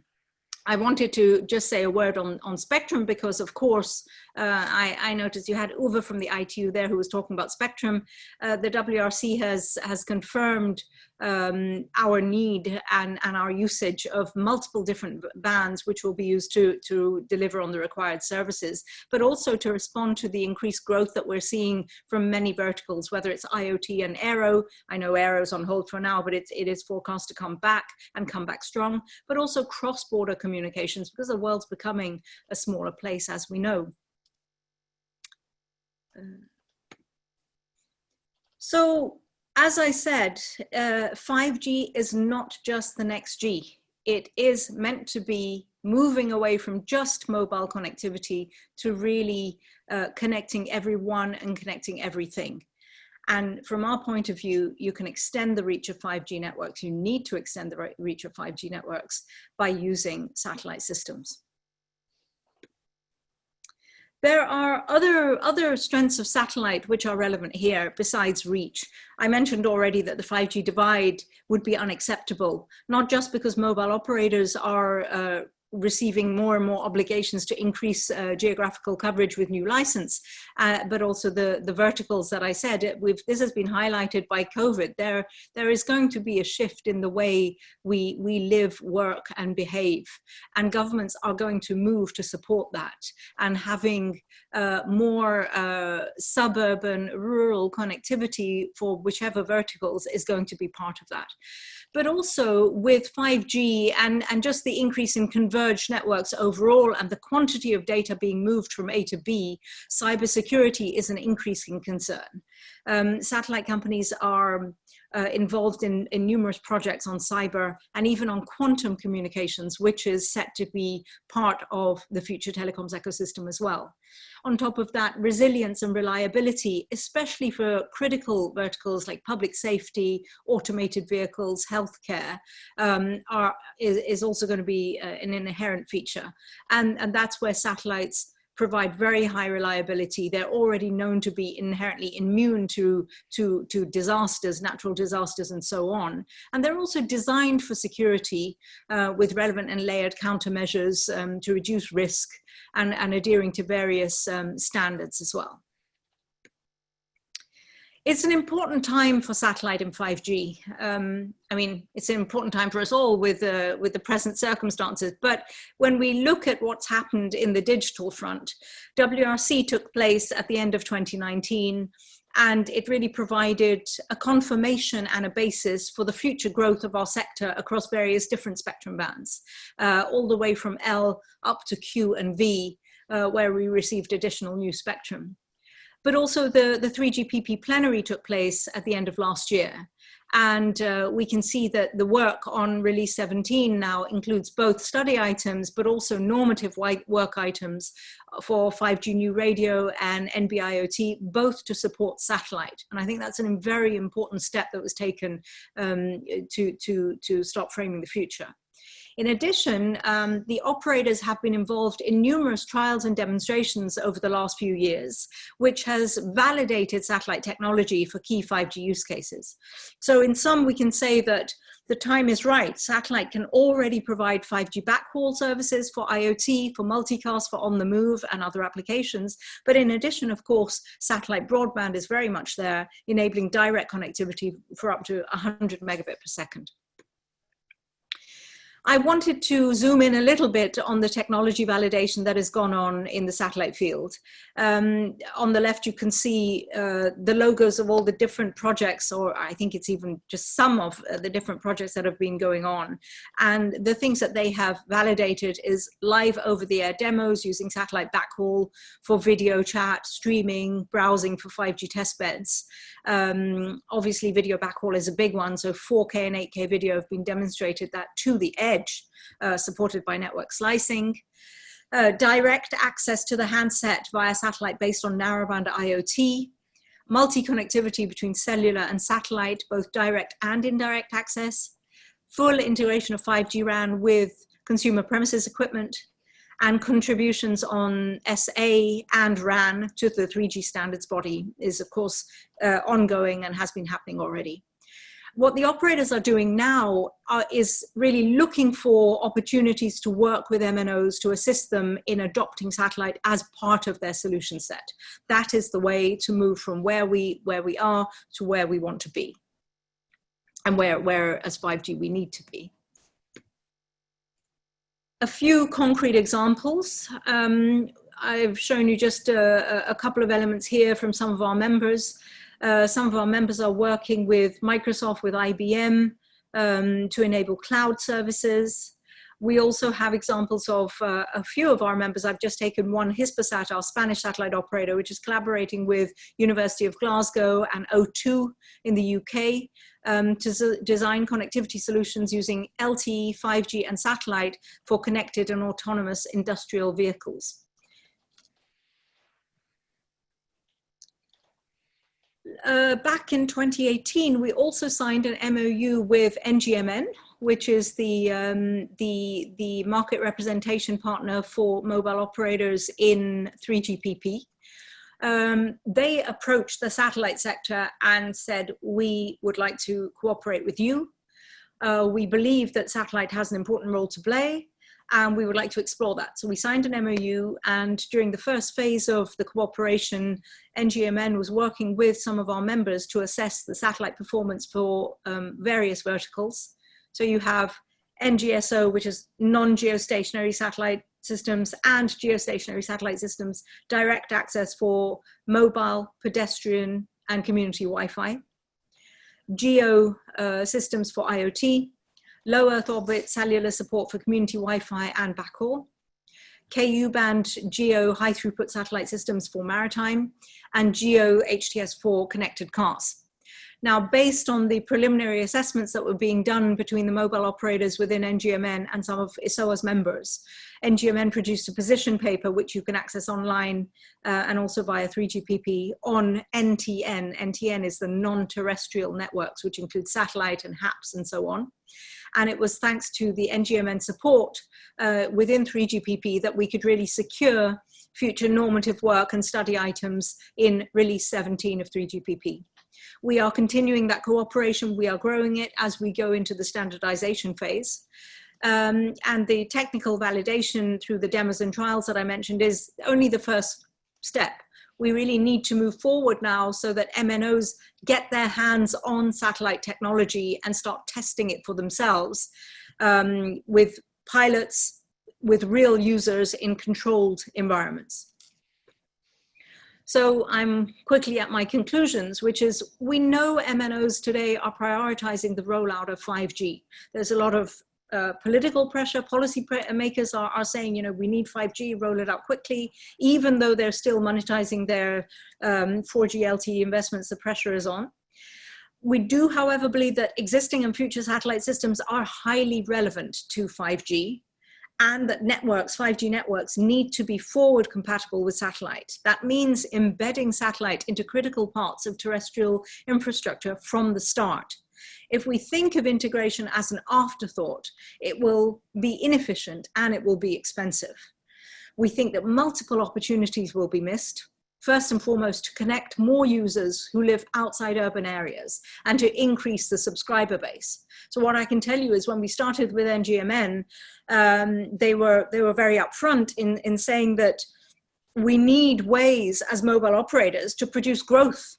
We previously, before I spoke, there was a discussion on how to monetize 5G. Well, they need growth, and they saw that the digital divide, it represents a potential subscriber base of up to 3 billion people. However, there's a clear recognition that that will not happen with terrestrial technology alone, and that's why NTN and satellite becomes fundamentally relevant. So not only will you miss an opportunity to tap that market, to increase the subscriber base, and to provide services to those users outside those areas, you will also miss an opportunity to close the business case for verticals that really require uninterrupted and seamless connectivity in order to make the business case work. Can you imagine that OEMs would secure additional payments from customers if, for example, in the connected car space, if they were to say that, well, yes, you can have an add-on with infotainment, or you can have enhanced safety features, but it comes with a caveat that they won't necessarily work everywhere. That's not going to happen. And if connected cars is such a big potential vertical, then we need to make sure that these business cases are feasible by making sure the technology solutions are in place and integrated from the start. But also, we need to start pre-positioning content close to the edge. Otherwise, terrestrial networks, no matter how big they are, will get filled up by video content, still the prime use of enhanced mobile broadband, and still forecast to be the largest consumer of data going forward. So we need satellite also to help drive network efficiencies and reduce costs. And I know that it's a tough one for mobile operators. I know the incentives are not always there, but opportunities do exist. And I wanted to flag the European Space Agency, who has been behind some of the demos and the trials that I talked about earlier. They do have a funding line called Space for 5G, where they welcome cross-sector projects between satellite and terrestrials to help get verticals engaged into integrated 5G pilots. And they also want to engage the terrestrial actors in pilots, both at the level of mobile operator, but also equipment vendor level. So with that, I close my presentation and thank you. Thank you very much, Aarti. That was excellent. Just to add a little bit of colour, we're working with a maritime operator at the moment, and the evolution of satellite to include 5G capabilities is what is something they see as a tremendous opportunity, because there has been dramatic growth in the capacity of cargo ships, which in turn may lead to massively connected vessels with very complex operational systems alongside, and therefore needs to manage and prioritize data, some of which will need 5G capabilities, while others might be downgraded to other to previous generations and data rates. But so there's a huge opportunity emerging here, and I note also that Georg showed in a couple of his slides the offshore industry being used. So I think your perspective showing how this affects not just those kinds of use cases, but everything. The automotive case was well noted, was excellent. I have a question for you, if I may. I have also been looking at mobile edge computing recently, and I was struck by your slide that referred explicitly to Azure and to IBM Cloud, and extending, or rather enabling, local access to those sorts of distributed resources. Is that the sort of thing they're thinking about here? Is that why they are engaging with you, to provide the remote connectivity to mobile edge computing clouds? Guy, you've done it. You know, I was hoping to get away with not having to say that I'm not an engineer, but you've called me out, and I'm not an engineer. Well, don't worry, neither am I. Okay. But I think you're right, and I know that cloud edge computing is absolutely one of the things where the satellite operators have managed to get early interest and early partnerships with other sectors. So yes, for sure. Okay, thank you. One of the things I particularly enjoy about 5G briefing is the breadth of expertise that we're able to bring together, and the different perspectives are immensely valuable in understanding how on the one hand, how complex the ecosystem is, how many stakeholders must be brought together, not just infrastructure and not just in terms of entities, but how, in fact, we're showing how they really are collaborating to realize these visions. So I think this morning we've heard from an excellent range of speakers who cover the standards, who cover the frequency, the medium through which we access many of these services. We've heard how satellite is now gearing up to draw things together to help us reach new areas. And very importantly, Aarti, as you noticed, the 3 billion not connected today, who can potentially be connected by some of the innovations that are happening in your sector. But also we've seen concrete examples from Iskratel and also from Elisa of what operators are actually doing, not just in the operator domain, but also in the public sector. Damir will talk about that again, no doubt, in a moment. So thank you, Aarti, for that. I ask you to stay with us as we move to the concluding session, but I should really like to thank all the speakers who've made such excellent contributions to proceedings so far. We're going to round off now with a panel, as is traditional in 5G briefing and other HunsiCom events. And we are inviting several of the speakers who've already presented to join us. And we're also bringing in a couple of new faces. So before we turn to the panel discussion, which will be focused on this next phase of industrialization of 5G and adoption of 5G in new domains, going beyond enhanced mobile broadband, I would invite our two new friends to say hello. There's Dexter, whom I can see, and Hamid. We can neither see nor hear you at the moment, so while you rectify that, now we can, thank you. Perhaps I can invite Dexter to introduce himself to the audience. Yes, so good morning, everyone. My name is Dexter Tilia, and I'm a senior telecoms analyst or TMT analyst with Fish Solution. And we've been doing quite a lot of work looking at 5G on the telecom side, especially looking at 5G across industries. Okay, thank you. And Hamid, welcome. Thank you very much for having me. My name is Hamid Nazerman. I'm in the Munich office of Qualcomm, in charge of Germany and Central Europe, and with Qualcomm since 2010. Okay, wonderful. Okay, now we're going to spend the next 25 minutes or so discussing 5G industrial use cases. We've had a really good opening glance at what's coming, thanks to Damir's presentation. Let's think now about which are the opportunities that have moved to commercial availability. Damir, perhaps I can turn to you first, because I'm going to draw on your slides a little bit here. You provided some great illustrations of things that you can do. Which of those are actually in service at present? Okay, so we are kind of, hi guy. So I think that two things that we definitely see that will go commercially during this year is the energy part, energy distribution, smart grid, 5G for the smart grid, and the second one is basically smart industry, where the 5G will be used as an underlying layer for the Industry 4.0 modernizations. In both cases, you need to distinguish which industries we are kind of analyzing. We are in the first place analyzing production industries that are producing, that they have some sort of the production lines, and those lines are mobile. In the sense of the mobile hands, mobile robotic hands, and so on. So not all of the industries kind of will have a split need for the 5G.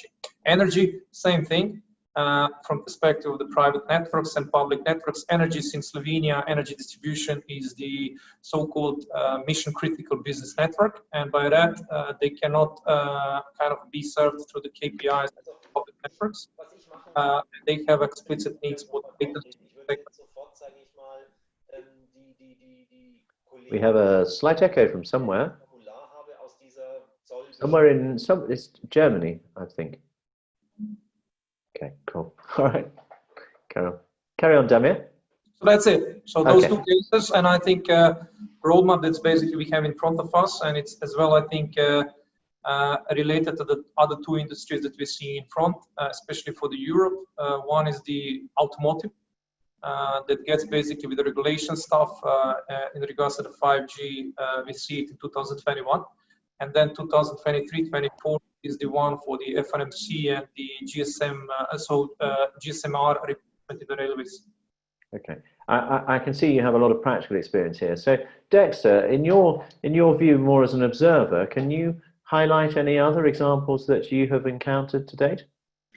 So I think in terms of industries, we're seeing healthcare doing quite a lot. So the healthcare industry moving into 5G, whether it's smart ambulance. I know it has done some stuff in the UK. Quite a lot also happening in Asia. I think it's going to be quite interesting also looking at not so much in industry, but in terms of the geographical division. So I think recently I've seen a lot of examples coming from Asia, either Japan, China, South Korea, more than it would from Europe. I don't know if it's because I'm looking more at Asia than I should at Europe, but there's been quite a lot there. So as I mentioned, healthcare is one, energy, as Damir mentioned, is another one.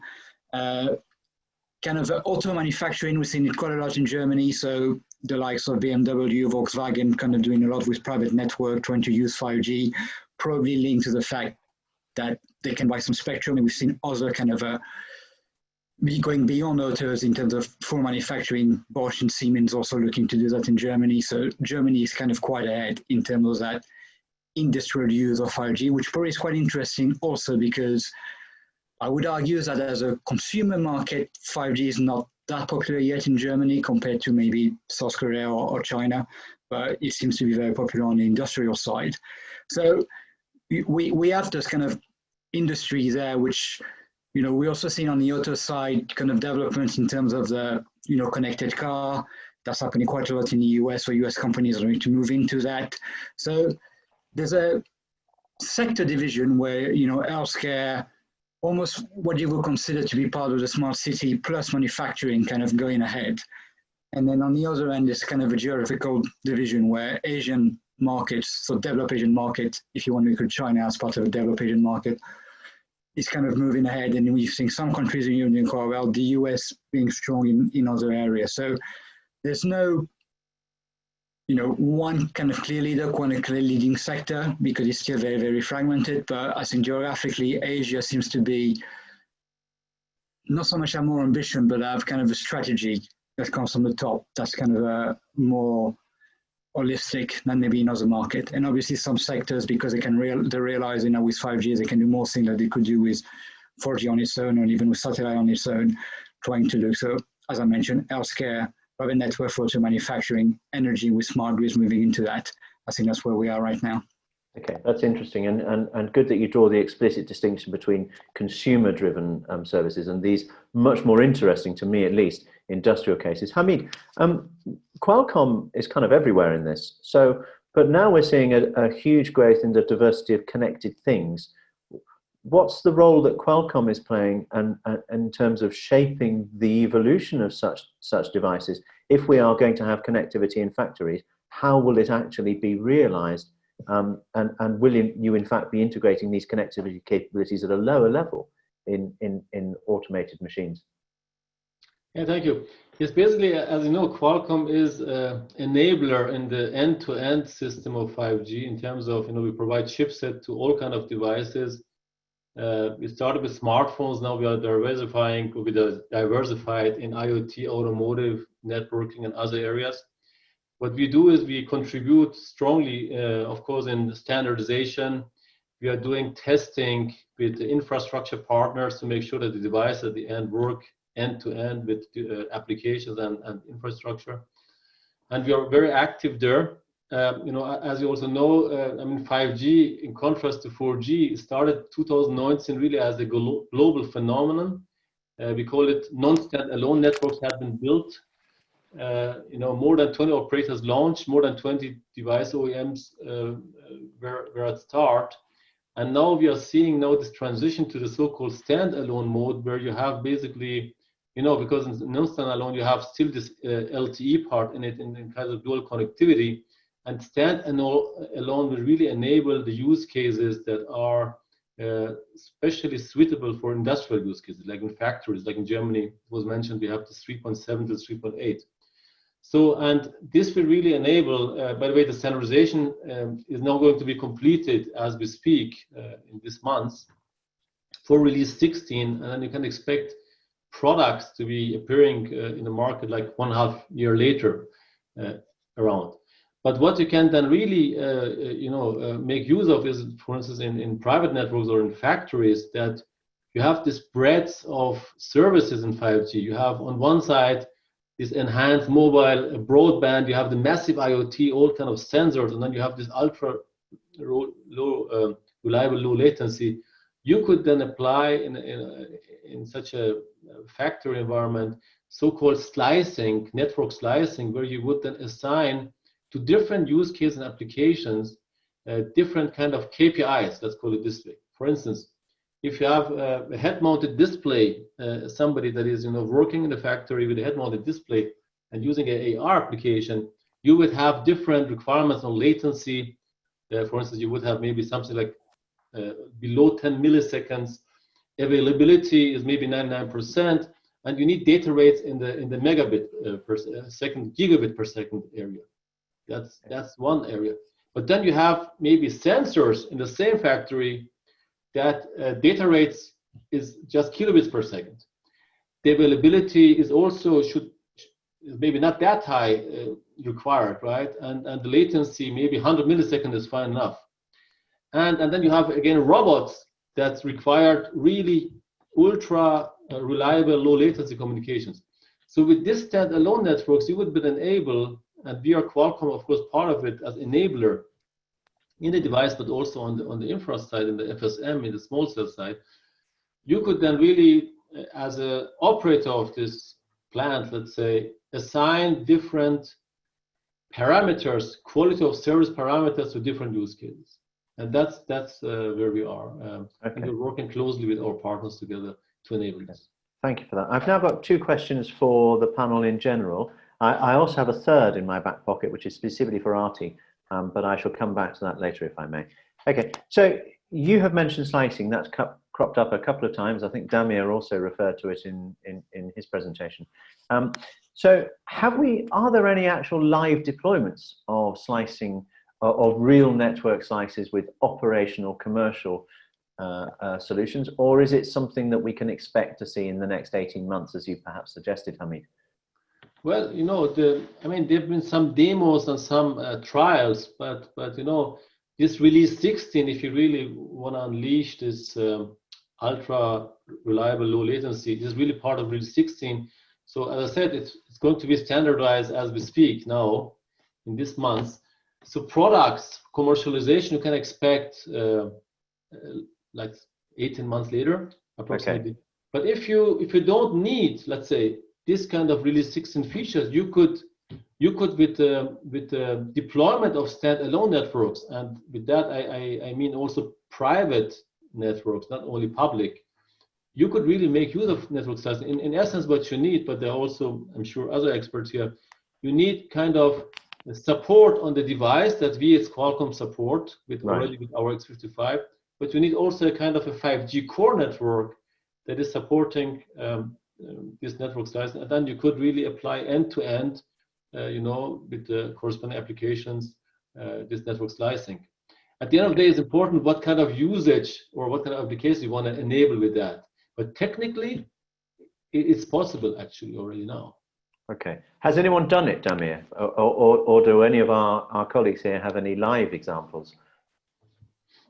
When it comes to the live implementations, we didn't. I think we're starting with the private networks as part of the safety project.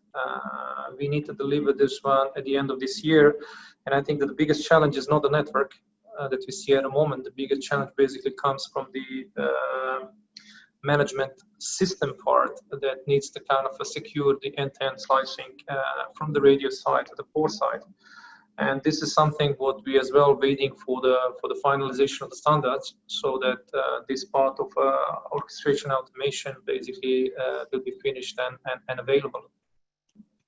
Okay, so we are moving there. We're not quite there yet, but it seems like all the pieces of the jigsaw from the different stakeholders are in place.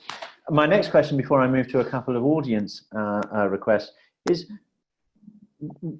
we are all representing different parts of the industry. We have satellite, we have consultancy and analysis, we have vendors, we have manufacturers. What's the role of the operator here? We have a really interesting ecosystem, and I can see Uwe and Georg are also here. Where's the operator in this? Because very few of you have mentioned operators through the course of the morning. It's the government driving this. It's the energy company. It's an automotive manufacturer. It's Microsoft. What is the role of the operator here in supporting some of these phase 2 5G capabilities?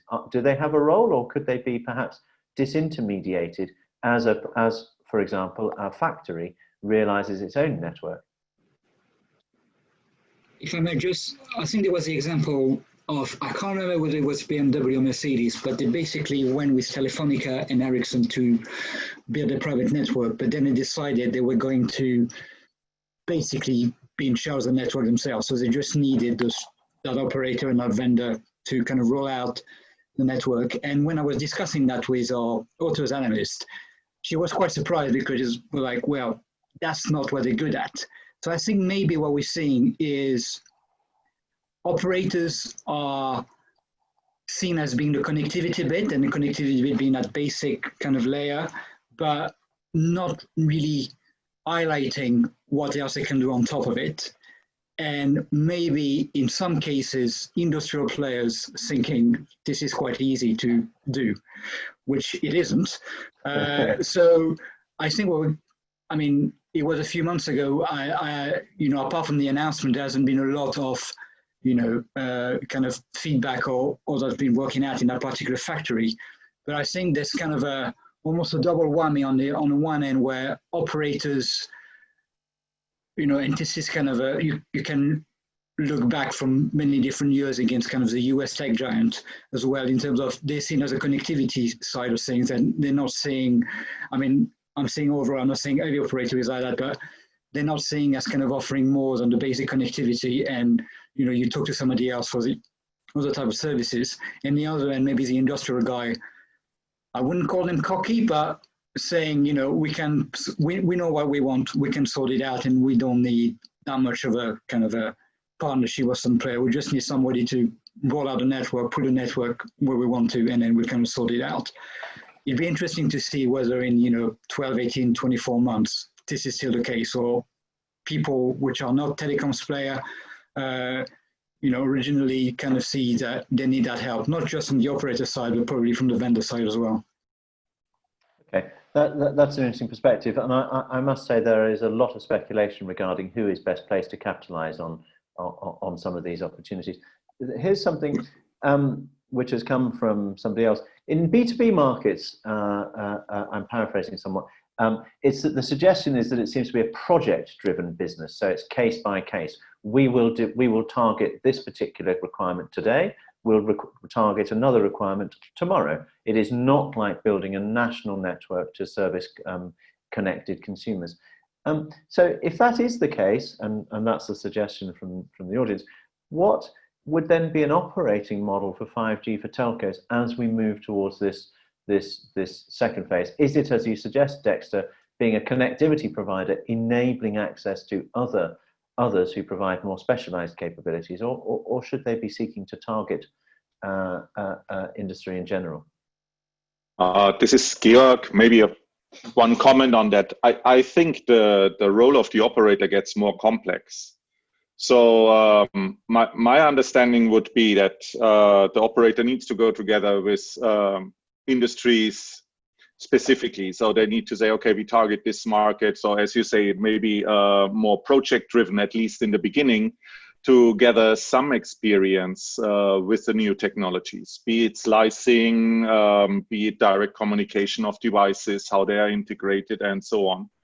But then as another step, that was sort of is always like if it would be a competition between the operator and the industries, these non-public networks, I don't see it like that. I think if, for example, a car manufacturer builds its own network, a 5G network, in order, for example, to do test driving, I wouldn't expect that the car manufacturer would provide Europe-wide infrastructure in order to let the cars or its cars communicate with each other.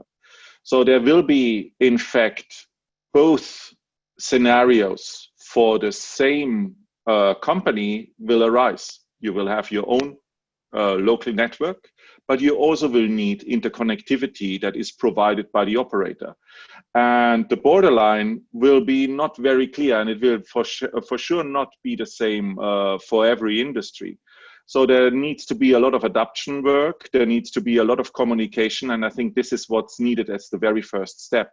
The operators need to talk with these industries. They need to learn the language. This was one of the biggest obstacles that we faced in 3GPP. The language is usually, the terminology used, it's usually very different. And they need to really understand the requirements from these different industries in order to serve them in a way that initial deployments can be made. Okay, that's a great intervention, Georg. Thank you. And of course, that brings us back into the satellite domain, because you need, what you've essentially described is an end-to-end connection that is seamless, and where satellite is needed along that journey, then satellite will have to provide capabilities. I think that was part of what you were suggesting, Aarti. Absolutely, but I think going back to a couple of the questions that you've just asked in the last period, there's a couple of things that we need to think about.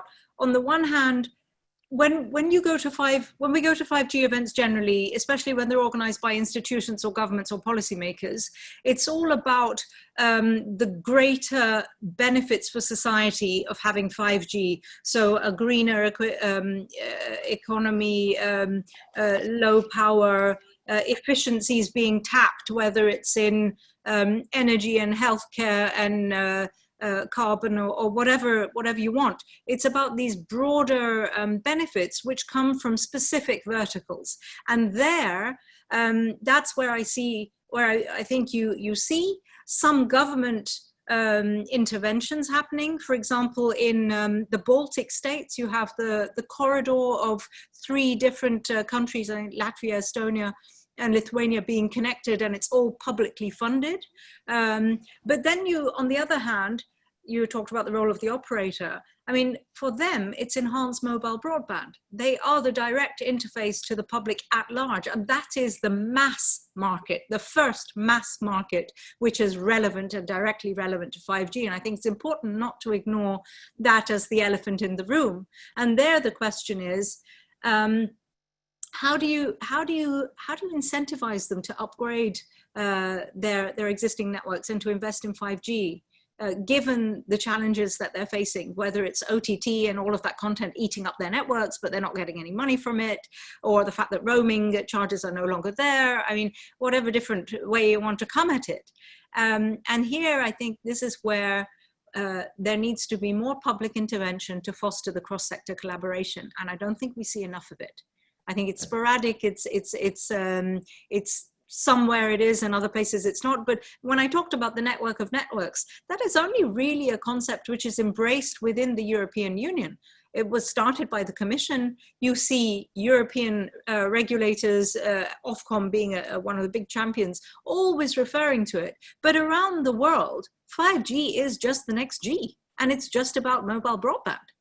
When we're always saying that the European Union is behind Korea, China, and so on. But when you look at what's happening in those markets, the investments are serving an insatiable demand for mobile broadband. It's not about all of the efficiencies that you will drive from different vertical sectors.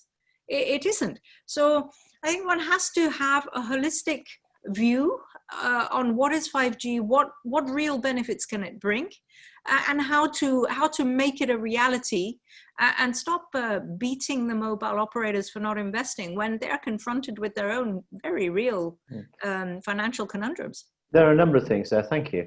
Firstly, of course, we heard from Henri earlier, from Elisa, showing how they have managed to do this profitably and sustainably, not just in terms of capital sustainability, but also in terms of increasing environmental sustainability. So that's great. And we have a template example that can be used as to how to make these very large and costly investments.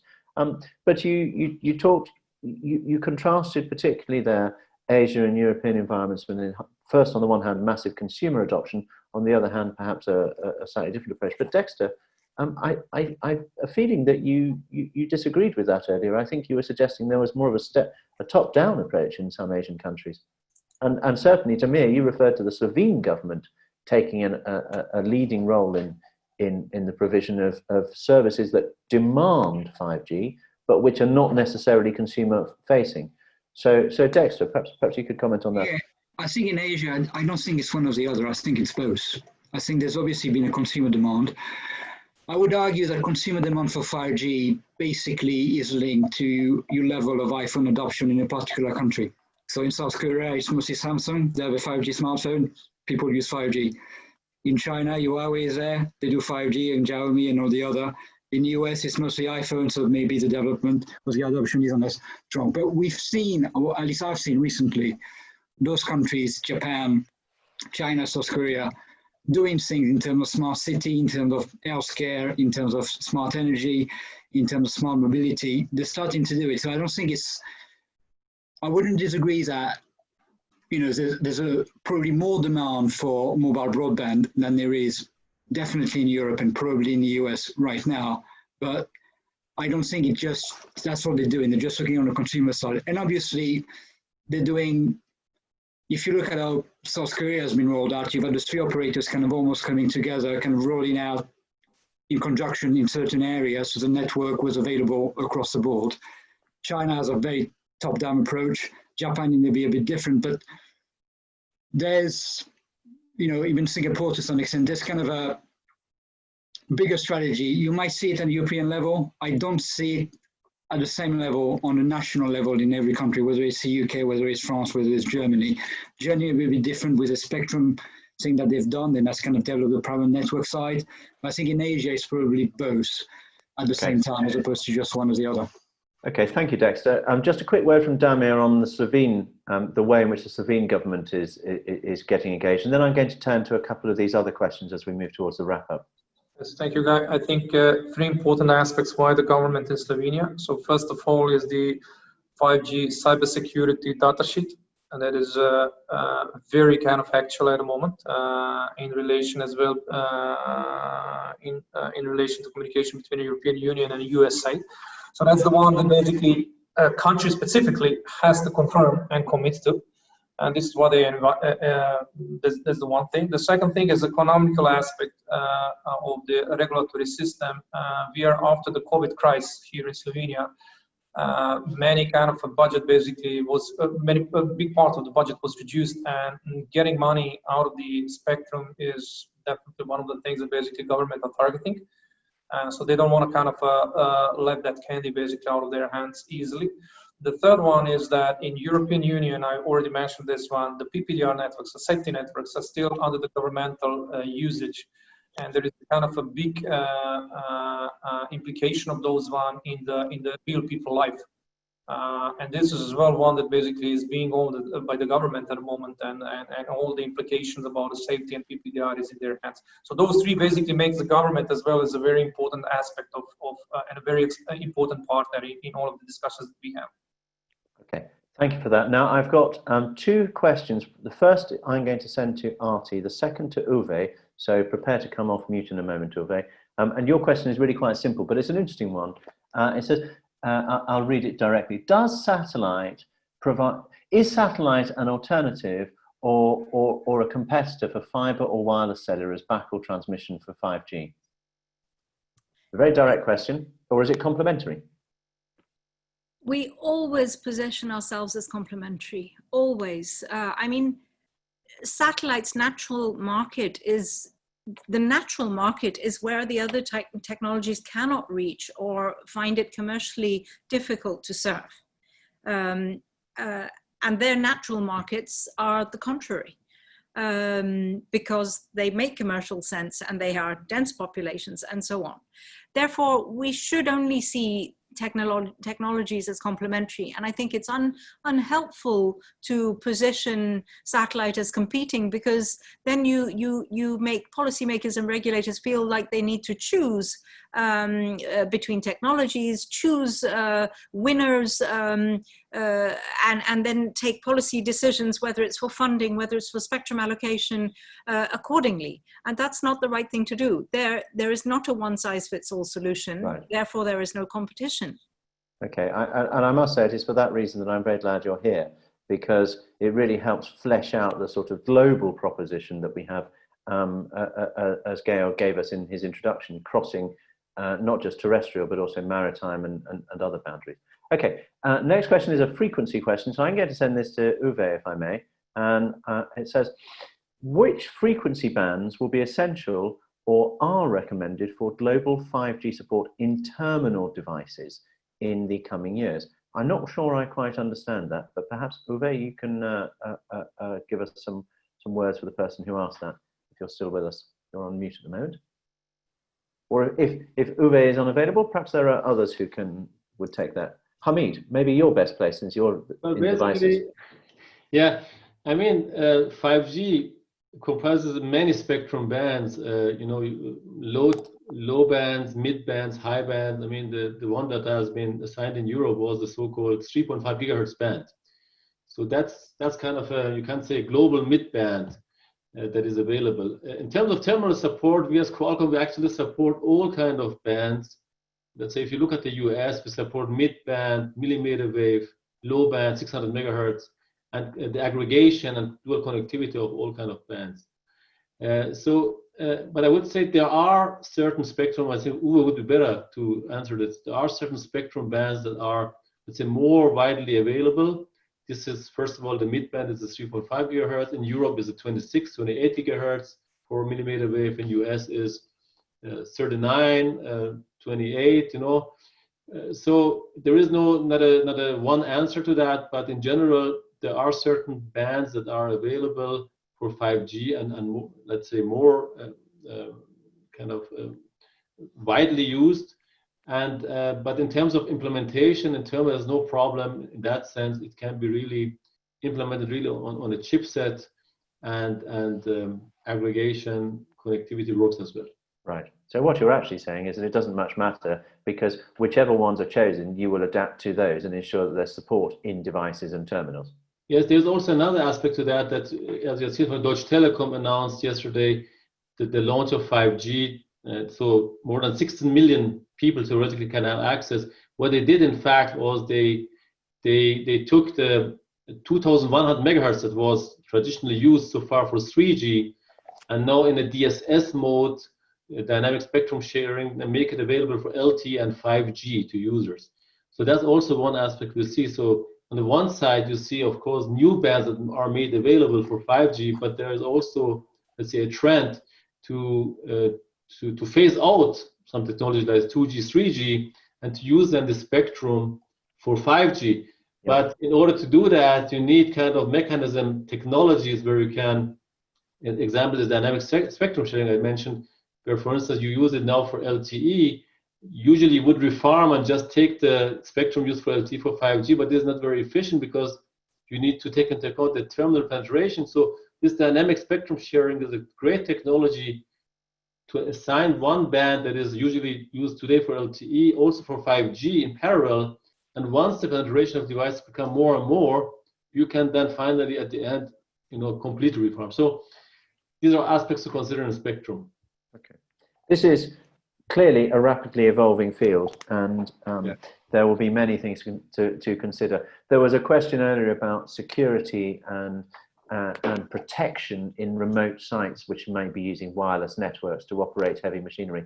That's a huge topic potentially for additional discussions. We have others, but I'm going to end with one last question, and it's very difficult to ask this of you, but if you can give me your most succinct answer, what are the factors which determine the success or failure of 5G? It's a very broad question, so I'm interested in what you might volunteer.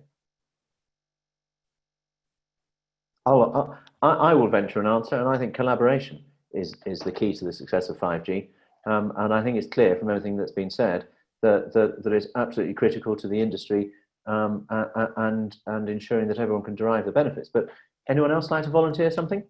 Yeah, I agree. Partnership both within a 5G ecosystem, and then if you're looking at the broader Industry 4.0 ecosystem, also collaboration and partnership there, because I think 5G is one element of that kind of broader revolution. Okay, final word from Damir. Well, I'm just smiling because here, if you would ask the same similar question in Slovenia, then you might get an answer that health insurance, because we are definitely still struggling with the fact of the high bands and introduction of the high bands and much bigger density of the NRs, so new radios. Oh, I see. Public resistance. Exactly. So I think that's definitely something what for some countries in Europe, Belgium, like you name them, we can name a couple of them, but it's still kind of a bigger. It is a challenge to cross over, let's say like that. Okay, so a public health safety verification. Hamid, what would be your thing? I have the partnership is definitely key, and partnership across industries and across segments. That's the key. People that actually are not so used to talk to each other are talking to each other. I think that's the key enabler of success. I think, and every company and every society, government, and stakeholders have a strong contribution, important contribution to that to make it happen. That's the key. Okay, thank you, Aarti. Yeah, I didn't want to say collaboration because I've said it so many times, but I think one could add to that and say new business models, a willingness to embrace new business models, because with all of the Gs so far, it really has been a typical binary approach, and 5G fundamentally requires a non-binary approach, which means the collaboration. But I think it's a change in mindset, first and foremost, and especially on the part of mobile operators. When you see the collaborations with satellite operators, you actually see quite a bit on the vendor side already. And there are examples with mobile operators because they've traditionally been our customers, but more needs to happen on that side. Okay, thank you.